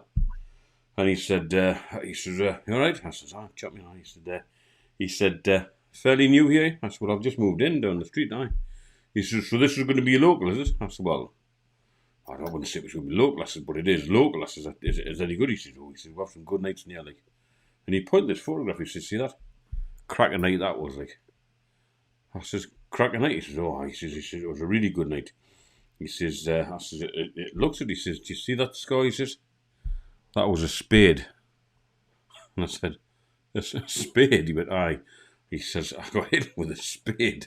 I says, are you sure it wasn't a shovel? He went, no, it was definitely a spade. I says, a good old classic garden spade with a D on the top. He went, aye. I see, he's got hit with a spade. I said, so if I become a local, do I have to bring my own spade to supply them? And he said, are you taking the piss? I said, well, you got hit with a spade, yeah? He went, yeah. I said, was it your spade? He went, well, no, not my spade. The bloke brought the spade in. I said, well, that's what I'm asking. If I become a regular, do I have to bring my own spade, or are you supplying them, or what? Like, he said, well, I don't get hit with a fucking spade every night, he said. I said, all right, I'm just interested. I don't cause offend, I'm just interested. I said, well, I have to bring in a spade, a fork, or a Black & Decker strimmer or something. He said, if you're going to like that, he said, I'm going to bar you before you've even been there. But I'm thinking, I don't want to go to a bar where you have to take in your garden implements to defend yourself when you're having to paint. But this guy had a big scar, but I think I only went in once. I think I was barred before I got any more. So it's knocked down now. It's gone in. It's been demolished. It's no longer there. But the guy thought I was taking the mick. I wasn't. I was just interested in who brought in the spade which the bloke got hit with. Anyway, bars we go drinking. Have we done the bars we've done drinking in those? I prefer a little Lakeland bar, to be honest. Just going on what you said there, Eric, about being demolished. I mean, two of the bars that I used to go into, the Haymarket and the Farmers, both demolished. Nothing stays the same, does it? What about Ian? Are we frozen? Oh. Is he still? He's frozen. He's frozen. It must be the. The Farmers. That was the other one there. I was trying to remember the name of. Yeah, the Farmers Rest. I used to drink in there quite a lot. Yeah. And that was. He's has to put 50 pence in the meter. We have lost them. It must have been the sheep. Well, there's a one. The sheep's obviously gotten away. Come back, Ian. All's forgiven. But I must admit, I would much prefer a little Lakeland bar. I quite like things like the Bracken Rig and the Stickle Tarn and stuff in the lake where you go across and you have a proper real ale. And that's it. But I must admit, I can't see myself going out drinking again after this. Oh, he's coming back. There's a bar that we'll go and do the monthly quiz in. Nice. Along the River Tyne. I can't remember it. Because it's own real ale. You're back, Ian. You're back. Ali's talking about a bar in a minute, so just hold fire. You're looking better now. You're right in the middle of the screen. Well done. Sorry, Ali. Continue, my dear fella. There's a bar that we'll go drinking in it once a month. We'll do the monthly quiz along the River Tyne. I can't remember the name of the bar now. Just it evades me. But it brews its own real ale. Right. And serves them. And I tell you, some of them. One's called it's Blackout. You're only allowed a half a pint. They'll not give you any more. Right. It's that potent. Sounds like my kind of beer. We used to go and drink. What was it? Where we said the Wooden Doll. Myself and Graham back in the day. The Wooden Doll in North Tyneside. In the Shields. And they used to do. I used to drink quite a lot. Do you remember the corner house on the end of the coast road? I used to drink in there quite a bit. Oh, I've never been there. But I used to like the Cumberland ales. They do a Cragrat. Great beer, Cragrat. We did like the Cragrat and the Cumberland ale. Cracking beer, that is. Cracking beer. So there you go. Graham looks like are you just searching on Google at the same time, Graham? Are you looking on the internet? The Wooden Doll, which has changed hands quite a few times in the last few years, started to become quite popular again. It was quite a nice place. They did good food. Used to do a lot of like not stag parties, but hen parties and girls parties, and it was very good. But they've just lost the license. They've been unfortunately upsetting the neighbours with music and robust behaviour, shall we say, outside. Well, Eric, you will know it because remember that's where they had the Orange Festival. The Wow on the World. That festival left me scarred for quite some time because I believe that you and Howard, bless his soul, took a load of gyrocopters for people to see what they were like. Well, all that ground now is being developed and it's posh houses. Well, they're back on, obviously, as you appreciate, right onto the pub. Right. But they've just lost the license, so I cannot see that opening anytime soon again. Oh, yeah. It was a nice bar. It was, but they got Finnegan, who used to be great when you could actually go and sit in the restaurant bit and look over the water. But you just got Finnegan said they wouldn't let you sit where you wanted to sit. They got really sort of quite arsey with you.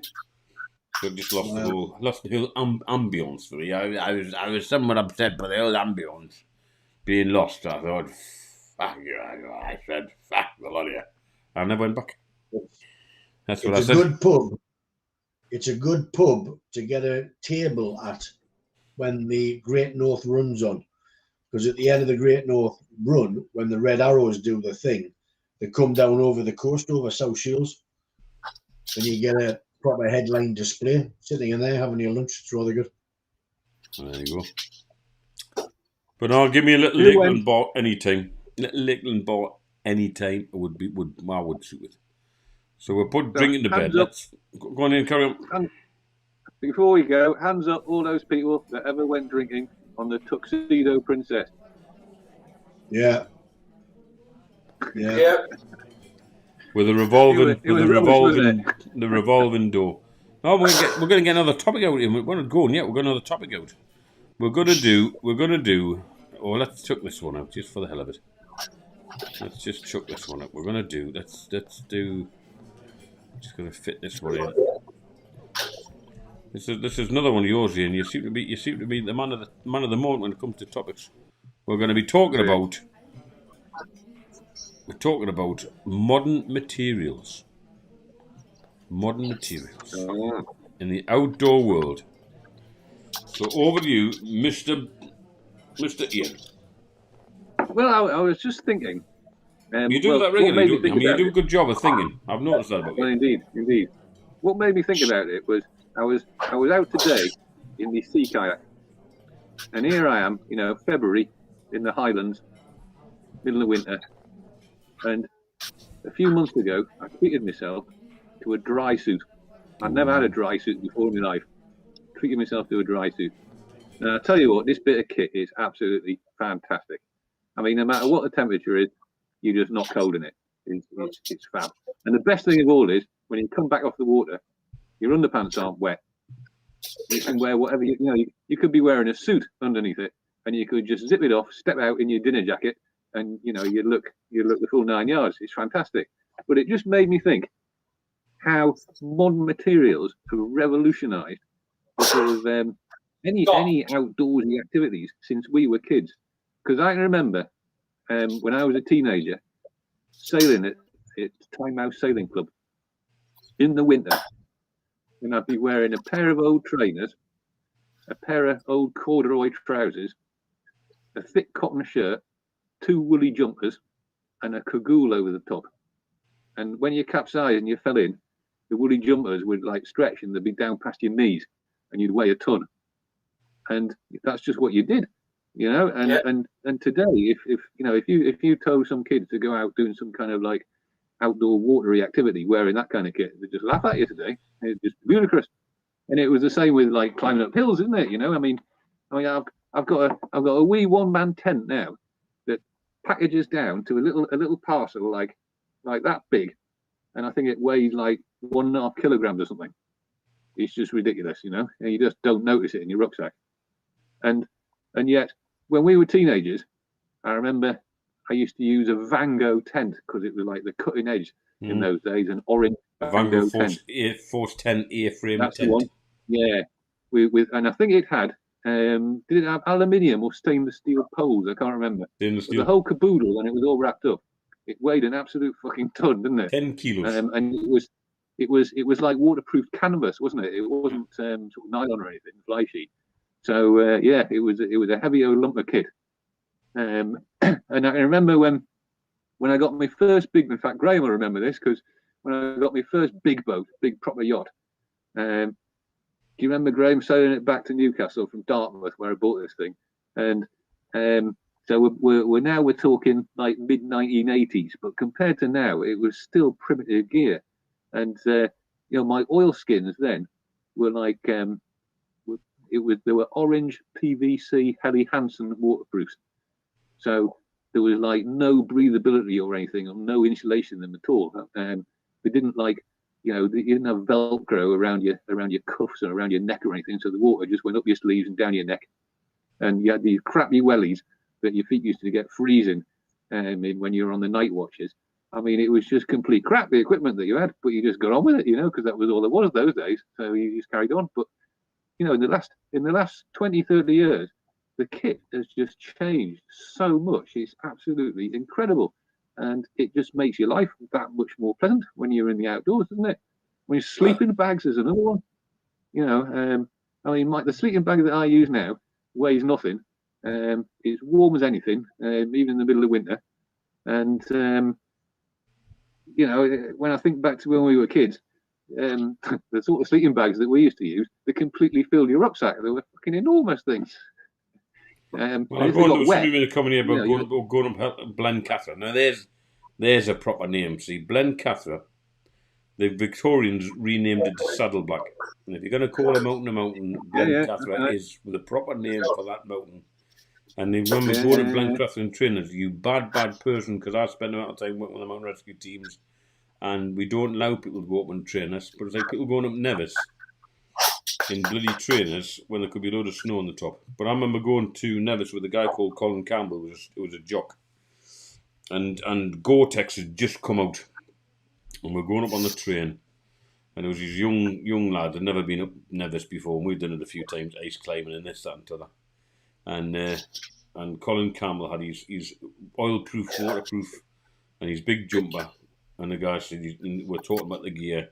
And Colin says, what's that then? He says, it's a new material called Gore-Tex. He says, what does that do? He says, well, it's breathable and it keeps you warm and stuff. And this is a microfleece. And Colin was absolutely disgusted. He says, see this? It's a woolly jumper. And this is an oilskin coat. He says, when it's cold, I'll put the jumper on, the coat on top. When it's hot, I'll take the jumper off, put it in my rucksack. I didn't even know that shit, he said. And if you think back to things like tenancy and all the sort of old climbers and, the people that are doing the Munros, where they literally had tweed clothing and jodhpurs and socks and didn't bother having any harnesses, but just tie ropes around them. But you're right, modern materials have certainly changed the game. I remember riding motorbikes, and in a motorbike you would always have your leather jacket and your woolly jumpers in the winter and your pair of jeans, and you'd be that many clothes on, you'd be trying to ride your bike constantly because you were absolutely stuck in this jacket. And it wasn't until a friend of mine says, well, why don't you use the same gear you used to walk up a mountain? Because I had micro fleeces and Gore-Tex jackets and sort of very sort of fleeces in the house, which were a minuscule thickness compared to a big woolly jumper. And I remember one year having this eureka moment through a friend going, usually mountain gear, and I put 3 t-shirts on and a couple of micro fleeces in my jacket, and I had all this room to move, and I was warm as toast. It was this completely eureka moment going, whoa, hey. So even motorbike gears have got far better now, where you, I mean, God of the days where you wear leathers. Me and my friend Graham up the top there, we're riding Kevlar padded superness now, don't we, Graham? That's what we do, Kevlar padded superness, where we're somewhat funky, aren't we? As well as intercoms. Well, I mean, that I think RST kit I've got is just unbelievable. I mean, it's got about 3 or 4 layers, and you can take them off as it gets warmer. But you can go out in any condition, and just you can adapt it.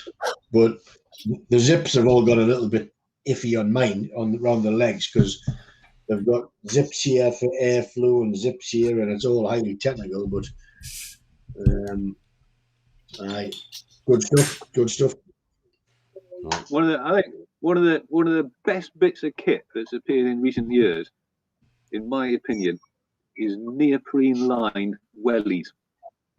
If you've never had a pair of neoprene lined wellies, they are absolutely awesome bits of kit. I mean, cause I can remember, when on long night watches at sea, sitting there in the cockpit in your boat there, in your sea boots, no matter how many pairs of socks you had on, your feet were still bloody cold because you were just sitting there steering the boat or whatever, you weren't walking around. And with neoprene lined wellies, you don't even need socks on. They're just fantastic. And your feet just never ever get cold in them. Amazing bits of kit. I always remember, Graham, do you remember that that really nice yacht I had, Greta? Remember that one? Yeah. Yeah. Well, when I first got that boat, so that would be around about 1997, 98, something like that, I think. The first big trip I went on it, I was going to sail it down to Spain and back in my summer holidays with Graham and his mate Stan, and I'd never met Stan before. So on the day, Graham had driven down from Newcastle with Stan down to Portsmouth, where I was living at the time, and Graham, something had gone wrong. Graham couldn't go on the trip. He had to go back home again, so he just left me with Stan, this bloke I've never met before. And Stan was he's well into his 70s, and he only had one eye, but he'd been in the merchant navy, so we thought, okay, we'll give it a go. So we set off from Portsmouth, and we got out the Solent, and we're heading across Lyme Bay. It's getting dark, so I was going to get my head down for a few hours, and so I shouted down to Stan, right, come on, up you come, you're on watch. And he turned up in the cockpit wearing a wetsuit. And I said, Stan, have you not got any proper waterproofs? And he said, no, I'm just going to wear a wetsuit. I'll be fine in my wetsuit. So I said, right, fine, okay, whatever. Anyway, he kept the wetsuit on, never took it off for the next 3 days until we arrived in Falmouth. And when we got to Falmouth, as we came into the harbour there, he started peeling off this wetsuit, and Jesus Christ, the smell of him inside of this wetsuit was absolutely unbelievable. But that's what he wore the entire time we were away. As long as we were at sea, Stan had a wetsuit on, and that was it. And he wasn't half stinking, but he was a very, very strange bloke. Did he take it off to do the old? Because we've all done it, where you've weed in your wetsuit. Oh yeah. I'll tell you what, that's the amazing thing about my new dry suit, because like you say, you always used to piss in your wetsuits, didn't you? I mean, I remember when I was at university in North Wales, I used to do a lot of scuba diving there, and because we dived in the winter, we had 7mm wetsuits, so you were like the Michelin man, when you got these things on, you were barely moving it, and Eric, if the weather was really, really bad, then instead of going diving around Anglesey, where we mainly drive, we'd go and dive in one of the old lead mines or slate mines around Snowdonia. Yeah. Which, I mean, they were quite interesting, but the water in there was absolutely freezing. Brassic. So, when you dived in, what you would do was piss in your wetsuit to warm yourself up, and it was great because you feel that lovely warm feeling spreading from around your groin up your torso and then down your limbs. It was fantastic. So yeah, when I moved up here and started sea kayaking, you know, I was doing the same thing with wetsuits on. And as we start to get older, you know how it is, and your prostate starts swelling up, and you can't hang on to your wee for quite as long as you used to. Then what I often used to find that when I'm kayaking in the winter, you know, was all of a sudden I need a piss, and because you got so much kit on, by the time you've peeled it off, standing there and freezing your nuts off at the edge of the beach there, you've actually pissed yourself. So you know, it's a bit unpleasant. But with my new dry suits these days come with what they call a little convenience zip. And a little convenience zip is a horizontal zip that goes across your groin that's only about 8-9 inches long. So no matter what kit you've got on, you can jump ashore under this little zip. 8 inches long wouldn't be long enough. Without taking any of your other clothes off. It's fantastic.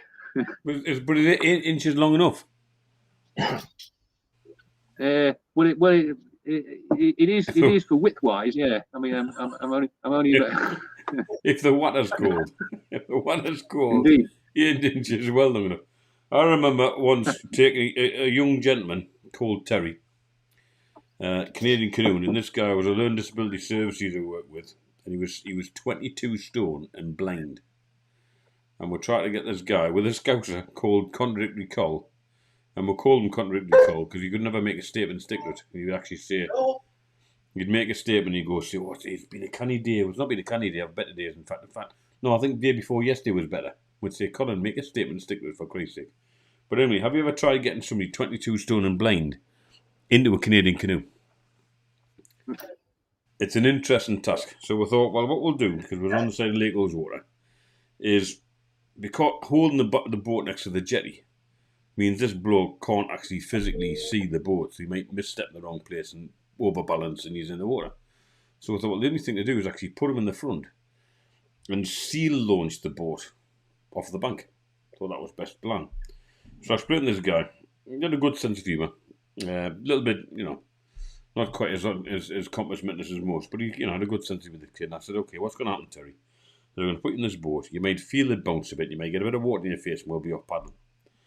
But yet this didn't happen. Whenever he wasn't occupied for any great length of time, he would self-occupy. Right? And self-occupy by basically looking after himself, as he often did, being slightly on the autistic learning disability side. So we managed to said, okay, we're going to slide this boat in the water. And me and Colin were trying to get this boat in the water. And we'll give it a shove. And normally what happens is sea launch, it bounces and it goes on the surface. Except with somebody 22 stone in the front of it, it didn't bounce. It went straight at the bottom like a torpedo. And the only thing left out the water was this guy's head. And he kept on saying, Eric, how much water is meant to be in the boat? And by which point I'm on the bank now, creased up, laughing, can't do no. Colin's in the water, just falling over himself. And this guy's literally got his head at the water, going, how much water is meant to be in the boat? I can feel wet. And so you're a bit wet. So I managed to get him dried off. And we thought, we'll give it a go the next day. But we'll get Colin in the water, lifting the boat on the surface. I'll shove it down behind and we'll see how we get on. And managed to get him and the boat on the surface. I jumped in the back of it. Colin jumped in another boat with another young lad. So I had this guy in the front of my Canadian canoe, me in the back. And we're paddling, not over a great paddle, but across Lake Ullswater, from Ullswater across to Howtown Pier across the other side. It was the longest paddle in my entire career. The amount of times I said to this young lad, Terry, if it's cold, it's a paddle. If it's warm, put it away. Because he kept dropping the paddle and going for another pool, which is nothing to do with the paddle.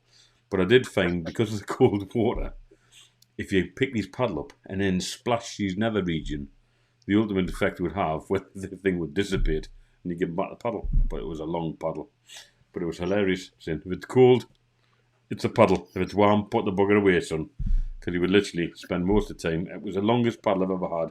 Can't find anything of that, but it was entertaining and frustrating in equal measure. So I'd advise not trying to get somebody 22 stone and blind into a Canadian canoe. But wasn't modern materials back then, no, Ian? I think I had a wetsuit on. So Eric, I was there. Now I think I'd forgotten about this, but when I think I must have been 17.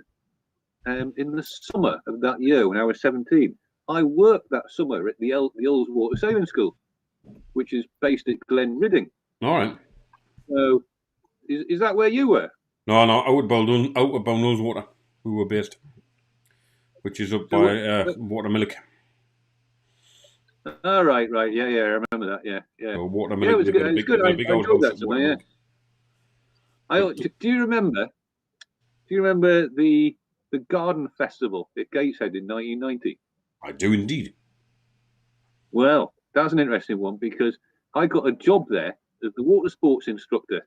Really? I was the senior water sports instructor. Yes, and I literally had a T-shirt.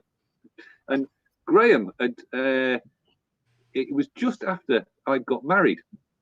I started the job, and Graham, as you know, was my best man when I got married. But he went the next day. He went off to America, Right. and I started this job at the garden festival, and that was an interesting job because we we had some sailing dinghies, we had some various canoes and kayaks, and we had two or three dragon boats as well. So was that on the Tyne then? And You we were had doing it on the Tyne. It must be on the Tyne, weren't we? yeah, yeah. It was at Dunstan. You know where the coal stays are at Dunstan. That was They where still it haven't was. done them up. Like they said, they were going to redo them up. They still haven't done them. Yeah, it was inside. Well, when I started there, they gave me all this fleet of boats, and they gave me a budget of 50,000 quid. Ooh. And they said just spend what you want, buy whatever you need, just buy it. So it was great. I had a fantastic time there, and we had a couple of ribs, and every morning before we opened to the public, we had to go and check under the coal stays at Dunstan for anything that had washed in there that was a bit unpleasant, that might upset the kiddies, like dead stuff, there was normally like dead cats and dogs and things like that. And one morning we were out there checking out, and the guy driving the rib, he was an ex-Royal Marine. He's a great bloke. I can't remember his name. So I was in the rib with him, and we took it under the coal stays at Dunstan, and we found this body, like a human body, floating face down in the water, completely naked, apart from a pair of trainers. So we called up the river police on the VHF, and they said, well, if you can tow the body into the shore there, we'll meet you down there and check it out. So we got a rope out, and we were going to tie it around this guy's foot, because we had a look at him, and he'd obviously been in the water for a considerable They time. do change shape a bit. He was minging. So we thought we'll try it around his foot, and then we thought we better not tie it around his foot because he looked so decomposed. We thought his foot might come off. So I thought, well, I'll tie the rope around the top of his thigh instead. So I tied the rope around the top of his thigh, but when I'm pulling it tight, the rope just like bit into this decaying flesh. But anyway, tied the knot, tied it on the boat, and then I said to this guy that was driving the rib, I said, right, off you go.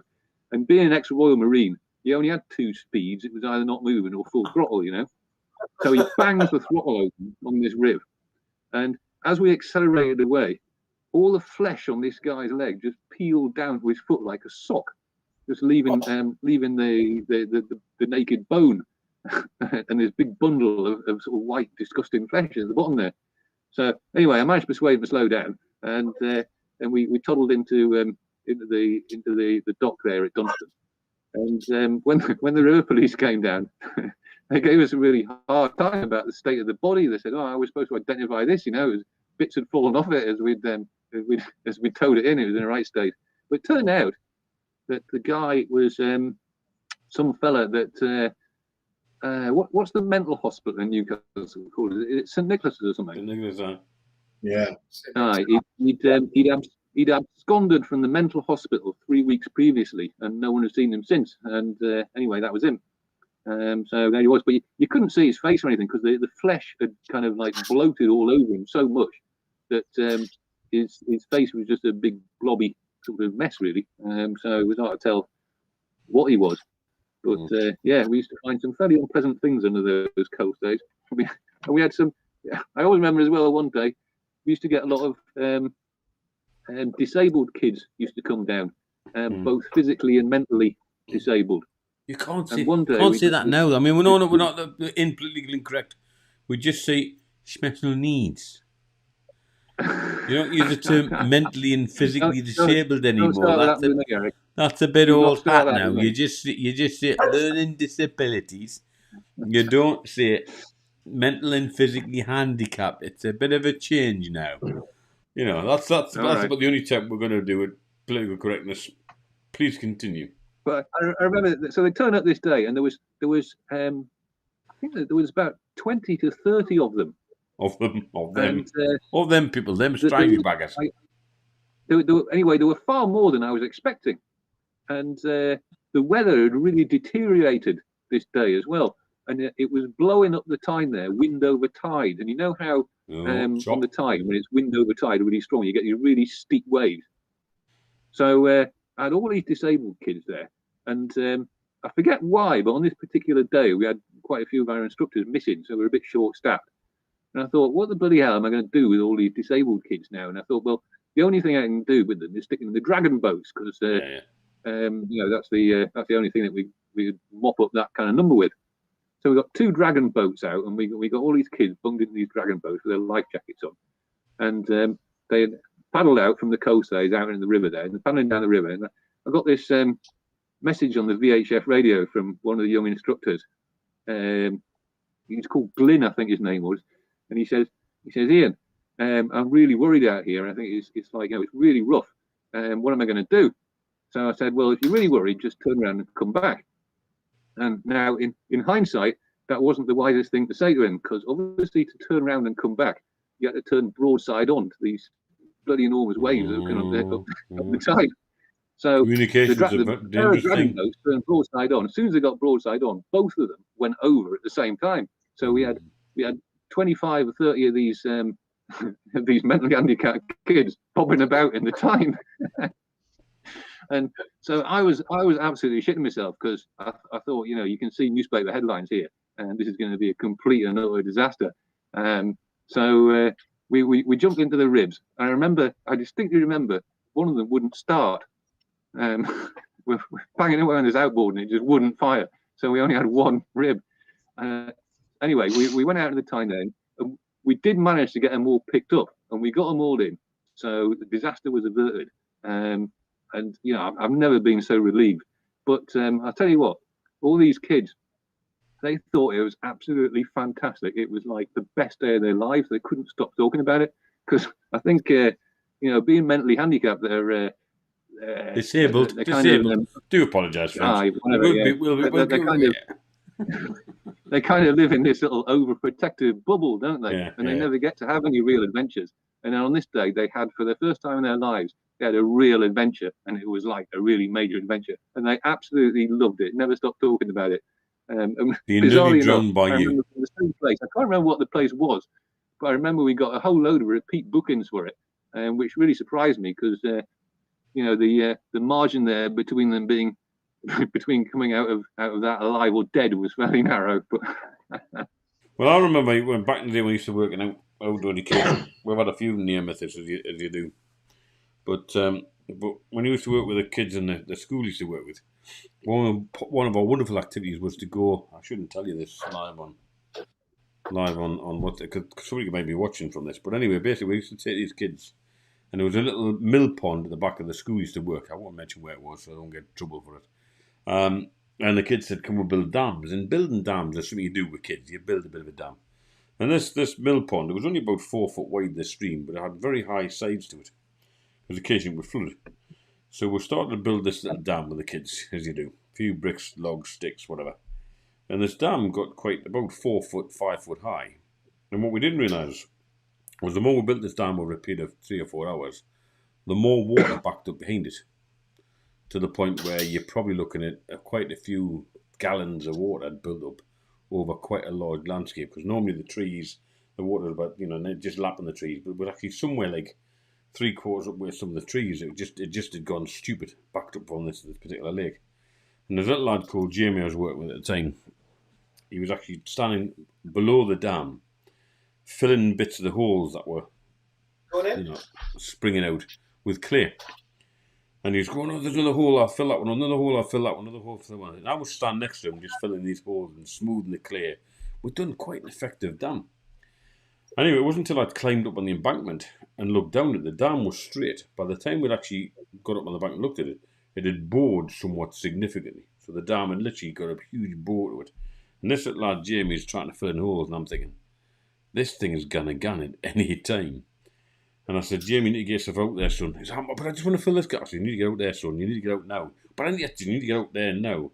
And he wasn't taking any notice, so I grabbed him by the collar and dragged the little bug. And just as I did, this thing collapsed. And the whole torrent of water went down and absolutely decimated the kind of, the bits of shrubbery and stuff. It was just a huge wash of water. I'm thinking, bloody hell. But there's me seeing my career flash before my eyes, thinking I've just murdered some kid been in a torrent of water because he hasn't got out. But it's kind of great from building dams. Anyway, the kids talked about that for ages. Oh, remember that time we built the dam? And it wasn't it great to build that dam? 3 days later, we're reading in the local paper that the sewage works 3 miles down the river was without water for up to 5 hours. There was no water going in the sewage works, which required water in order to do what sewage works do.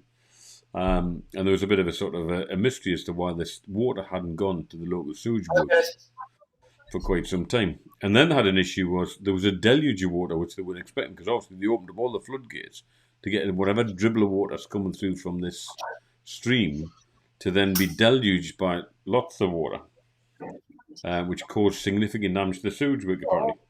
And this was in the local paper, and even to this date I didn't tell the head of service that it was us, but I just the kids were like, was that us? Probably not, I said, but we'll just keep it going. Yeah. So we did have a bit of an issue with me causing somewhat of a little bit of damage and almost killing the kids in the process. But the kids loved it. It's one of those things, I suppose we didn't appear in the paper, but you got away with it. Yeah. But hey, as an expert outdoor educationist, as Ali will bear witness to, me and my ability in the outdoors is second to none. It is, especially flying over bikes. Oh yeah, you didn't. You nearly killed me one time, didn't you? I didn't nearly kill you. You did nearly. I clipped the back of your wheel. You challenged me to a race. Have you ever done, Ian? Or Graham? Have you ever done the Downs link path between the North Downs and the South Downs? No.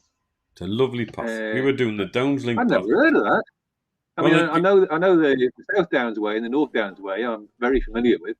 Yeah. But, in fact, I always meant, when we were living down there, I always meant to do the South Downs way, but I never got round to it because I wanted to do it with a donkey. I don't know why, but I really wanted to do it with a donkey. Carrying it or riding it or what? Well, just like with carrying your kit, because there's at least a couple of businesses down there now that do it with llamas.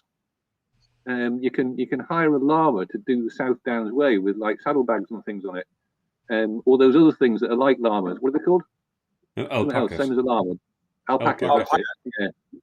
Yeah. You can hire a llama or an alpaca and well, technically, it's a footpath from Winchester to the Queen's Anne Country Park on the A3. So I know Queen Anne's Country Park. Yeah. It's only from there that there's a bridle way to up until Eastbourne. So if you're riding bikes, you can't take a ride bike from Winchester, although we used to. But the whole thing itself, you've got one big hill called Beacon Hill, which is a big hill on the South Downs way, and then you drop down to a place called Alfreston to do almost the other side, where there's a couple of big hills, and then Did you know in the South Downs there are 7 Beacon Hills? That's right. But the biggest one is called Beacon Hill. I think it's probably just outside the Queen's Anne Country Park, and it's a big hill. But anyway, we're doing the Downs link path as we were, and I said earlier, because I was fit back in those days, or fitter. And we're riding these bikes. Don't you giggle? We're riding these bikes, and we're going, big knobbly tires. He's overtaking me. I'm overtaking him. Had a group of kids with us, and I'm all buff and looking tanned and looking great, and the whip you've had at the top, just doing this thing, and we're in and out. and I overtake him, and he cuts across my path. The front wheel of his No, bike. no, that's a lie. What do you mean it's a lie? What do you mean it's a I lie? I clipped your back wheel. I didn't cut across your path. You did. It was in and out, it was in and out, it was in and out, it was in and out. That's your version. That's your version of events. And well, I clipped your back wheel, which sent me do lolly. I didn't come off. But what happened was is my front wheel knobbly hit your back wheel, which sent my front wheel somewhat up very, very, very, and we're talking about 8 foot in the air as this bike just went wallop. And I was almost looking like the little kid from what are called Steven Spielberg's E.T., where he's like riding along and the bike goes. And I must have been suspended in the air for quite some time and came down. He's not even here for the rest of the story. And I came down to a tree. And what did you do? What did you do? What did you have a support or did you just laugh? I think we all laughed. I think there was Roy and Sally and one or two Roy others. and Sally, because they were in front of her, and I think they just laughed. I was significantly injured. You were? Oh, I was bruised and battered. And because I was bronzed and buff back those, I mean, you can't imagine, lads. I mean, I was in some peak fit. I mean, I was like a god. You know, I was like a bronzed Geordie god back then, right? You weren't it's fair. Hey, sorry? You weren't like. I was. I mean, you might not have seen that bit, but I was. But this man really killed me on that excursion. Completely outrageously. Remind me, was that the same day when we're on top of the hill where the bit of grass was under the end? Well, I think that was the crescendo of the month we spent together. Yeah. In a week, we did a whole month in a week, and we were actually taking a group of kids orienteering. And I think I was after being significantly injured and exhausted. I think I was lying in the sun, enjoying myself as you do. And you thought it would be funny to come along and shove a blade of grass up your nose, I believe. Actually, it was Geordie's idea. It was who? Geordie's idea. Right. Because Geordie was there, remember? Right. Well, I was lying there, and all I did was looked up to see him hovering with a bit of grass to go up my nose. And I think my comment was, it was just like this. They told me, I went, Ali, don't. Just don't. And you crawl back to a friend's and he goes, I think he doesn't want me to. Ali, I've got one as well, look. Oh, doggies! Come on. It's like turning into a version of bloody Crufts now. I mean, what's this about, lads? It's like bloody Crufts. Are we allowing dogs in the buy-in? Yes. Absolutely. Mine's asleep. I'll see if I can wake her up. Hang on. Wait on. Is she awake? It's like the dog owner. Mine smells like she's been to the vets because the good lady's been doing it yesterday, so she smells very dead medically. So is that the same dog you've always had for a while, Ali? Is that the same one? This is the same dog I've had for about 5 years. Right. Before that, I had a West Highland Terrier. Yeah, what? West Highland Terrier. Right. Oh, here we go. Ian's getting his dog out now. I do apologise, viewers. It's a dog fest. It's a dog fest. Come here, Come here. It's a dog fest. Oh, look, here you go. There's another one here, look. Oh, big lad. There's Willow. There you go. We'll be soon taking a break as we come back from Crufts. And we're going to have the best in the show. Eric, you're one out. Okay, we've got 3 breeds available this evening. We've got him up there who's got Willow, which is a black thing. Him up there has got another dog, which is another bloody blacky thing. And this one guy over here has got a white coloured one. No idea what the bloody hell they are. So welcome to Crufts. Yeah. It's a pleasure to have you on the show, and we'll just have the best in the show. Who's got a fucking rosette? Who wants a rosette? It's a well-known fact, Eric, that women prefer men with dogs because they find them more wholesome. So there you go. Really?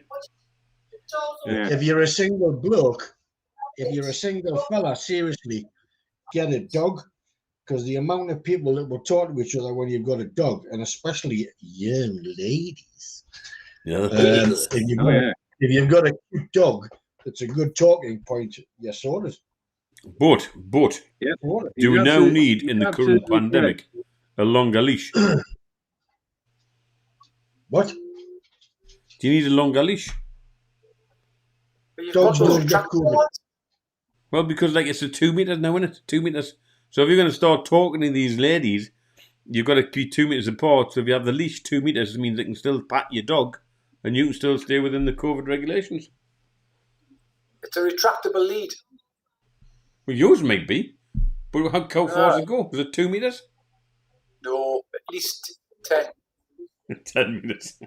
Oh, you can crack on with five lasses then, and 5 ladies at the same time. Mine will be happy for you because you're just antisocial. Well, I'm up for this COVID thing. This suits me down to the ground. I'm okay with that. People are still wearing, masks and stuff. That's may it continue. May it continue for quite some time. Well, not the financial ruin of people's businesses and such like, but just me being antisocial.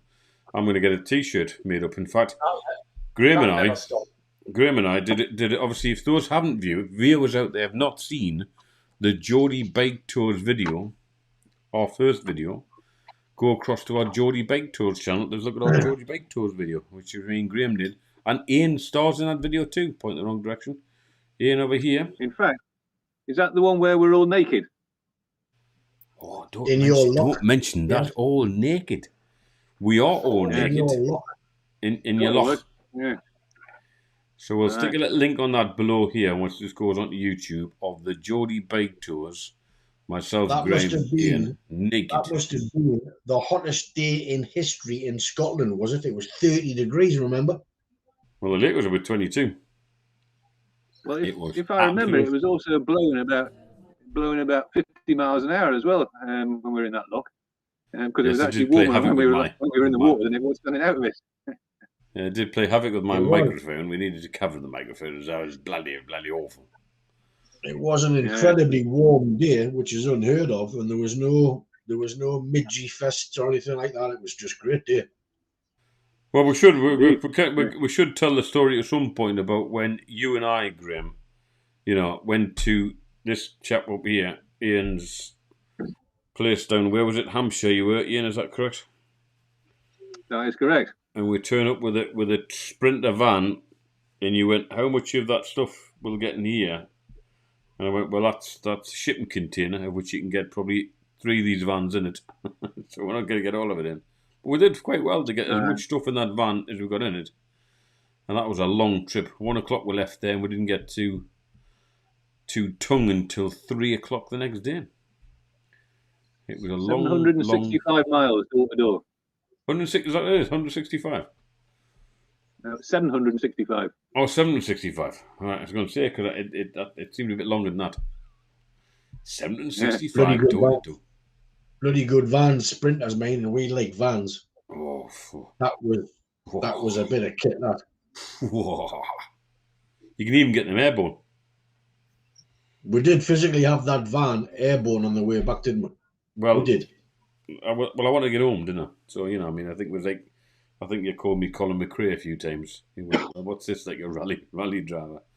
But when we got it back, it was absolutely covered in flies. It was absolutely minging, the midges and the bugs were just unreal.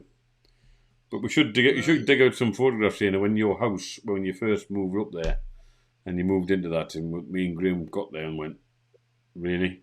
Because it was like only just about that much of roof on the entire house and knee floors. But we did think it was absolutely balmy, to say the least. And the midges were just like, they were about this big. They weren't midges, they were like huge, more than midges. They were just huge, muckle massive things. I don't know, Eric, they weren't midges. They were those little black cornfly things. They weren't biters. They were just those tiny little cornfly things. I mean, thrips. Well, whatever you call them, I don't know. Us old farmers, we call them cornflies. I do believe them were their midges because they were batting the shit out of me, man. I remember that a lot. I was getting bit the shit. That's just because you don't use Timothy like I do. No, it's because I'm so damn goddamn awesome, and that's just a fact.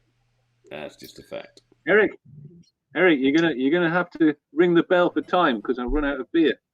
Right, well, I think we'll do that. So, first of all, I'd like to thank Mr. Boyd for joining us this evening. Thank you, Ali. It's been a pleasure. Oh, you should have kept that hat on. Don't take that. Don't. Nice just take that hat off again. Just take that hat off again. Love the hat. It's been some time since I've seen you in the flesh. That's looking somewhat. That's what I want that. Bit more thin on the ground than some of us. Yeah. Ali, you do look like a serial rapist now. I must admit, I haven't seen you for a while. Thanks. That's a nice way to end the show. You look like a serial rapist. Is that with or without the hat? I'll just go and get my coat and instruments. So thank you to Alistair for coming and joining us and relaying some of his stories about my outdoor expertise and driving ability. And it's just a thank you to Graham, Graham, for your efforts today. Thank you very much, sir. Well, good evening, gentlemen. Catch you next week. Ian, Ali, Eric. It's been a lovely night, of course. Let's face it, we can't do an awful lot at the minute, so it's nice to just get into the pub with your mates, like. Get into the pub with your mates. And then, Ian, last word from you, sir. Well, it's been a pleasure, as always, gentlemen. Sorry. What's that? Beg your pardon, do apologise. Just let the sheep out. Considering that I haven't seen another human being in the flesh since I last spoke to you last weekend, it's been good for maintaining my social skills. Well, I think it's been brilliant, and it's just left for me to say the fact that it's been a slightly different show tonight, and we've had a huge audience participation. Lots of people now saying good night. So let's finish the show by giving them all a wave and say thank you very much for joining us. You've got to wave on the camera, otherwise I can't see you. Thank you very much for joining us, and we'll see you same time next week. Don't touch that dial. That was the best I could do. Okay, catch you later, gentlemen, and we'll play you out with this. Oh, where's my music? Come on. Oh. Let you down. Hurry up, we need a wee.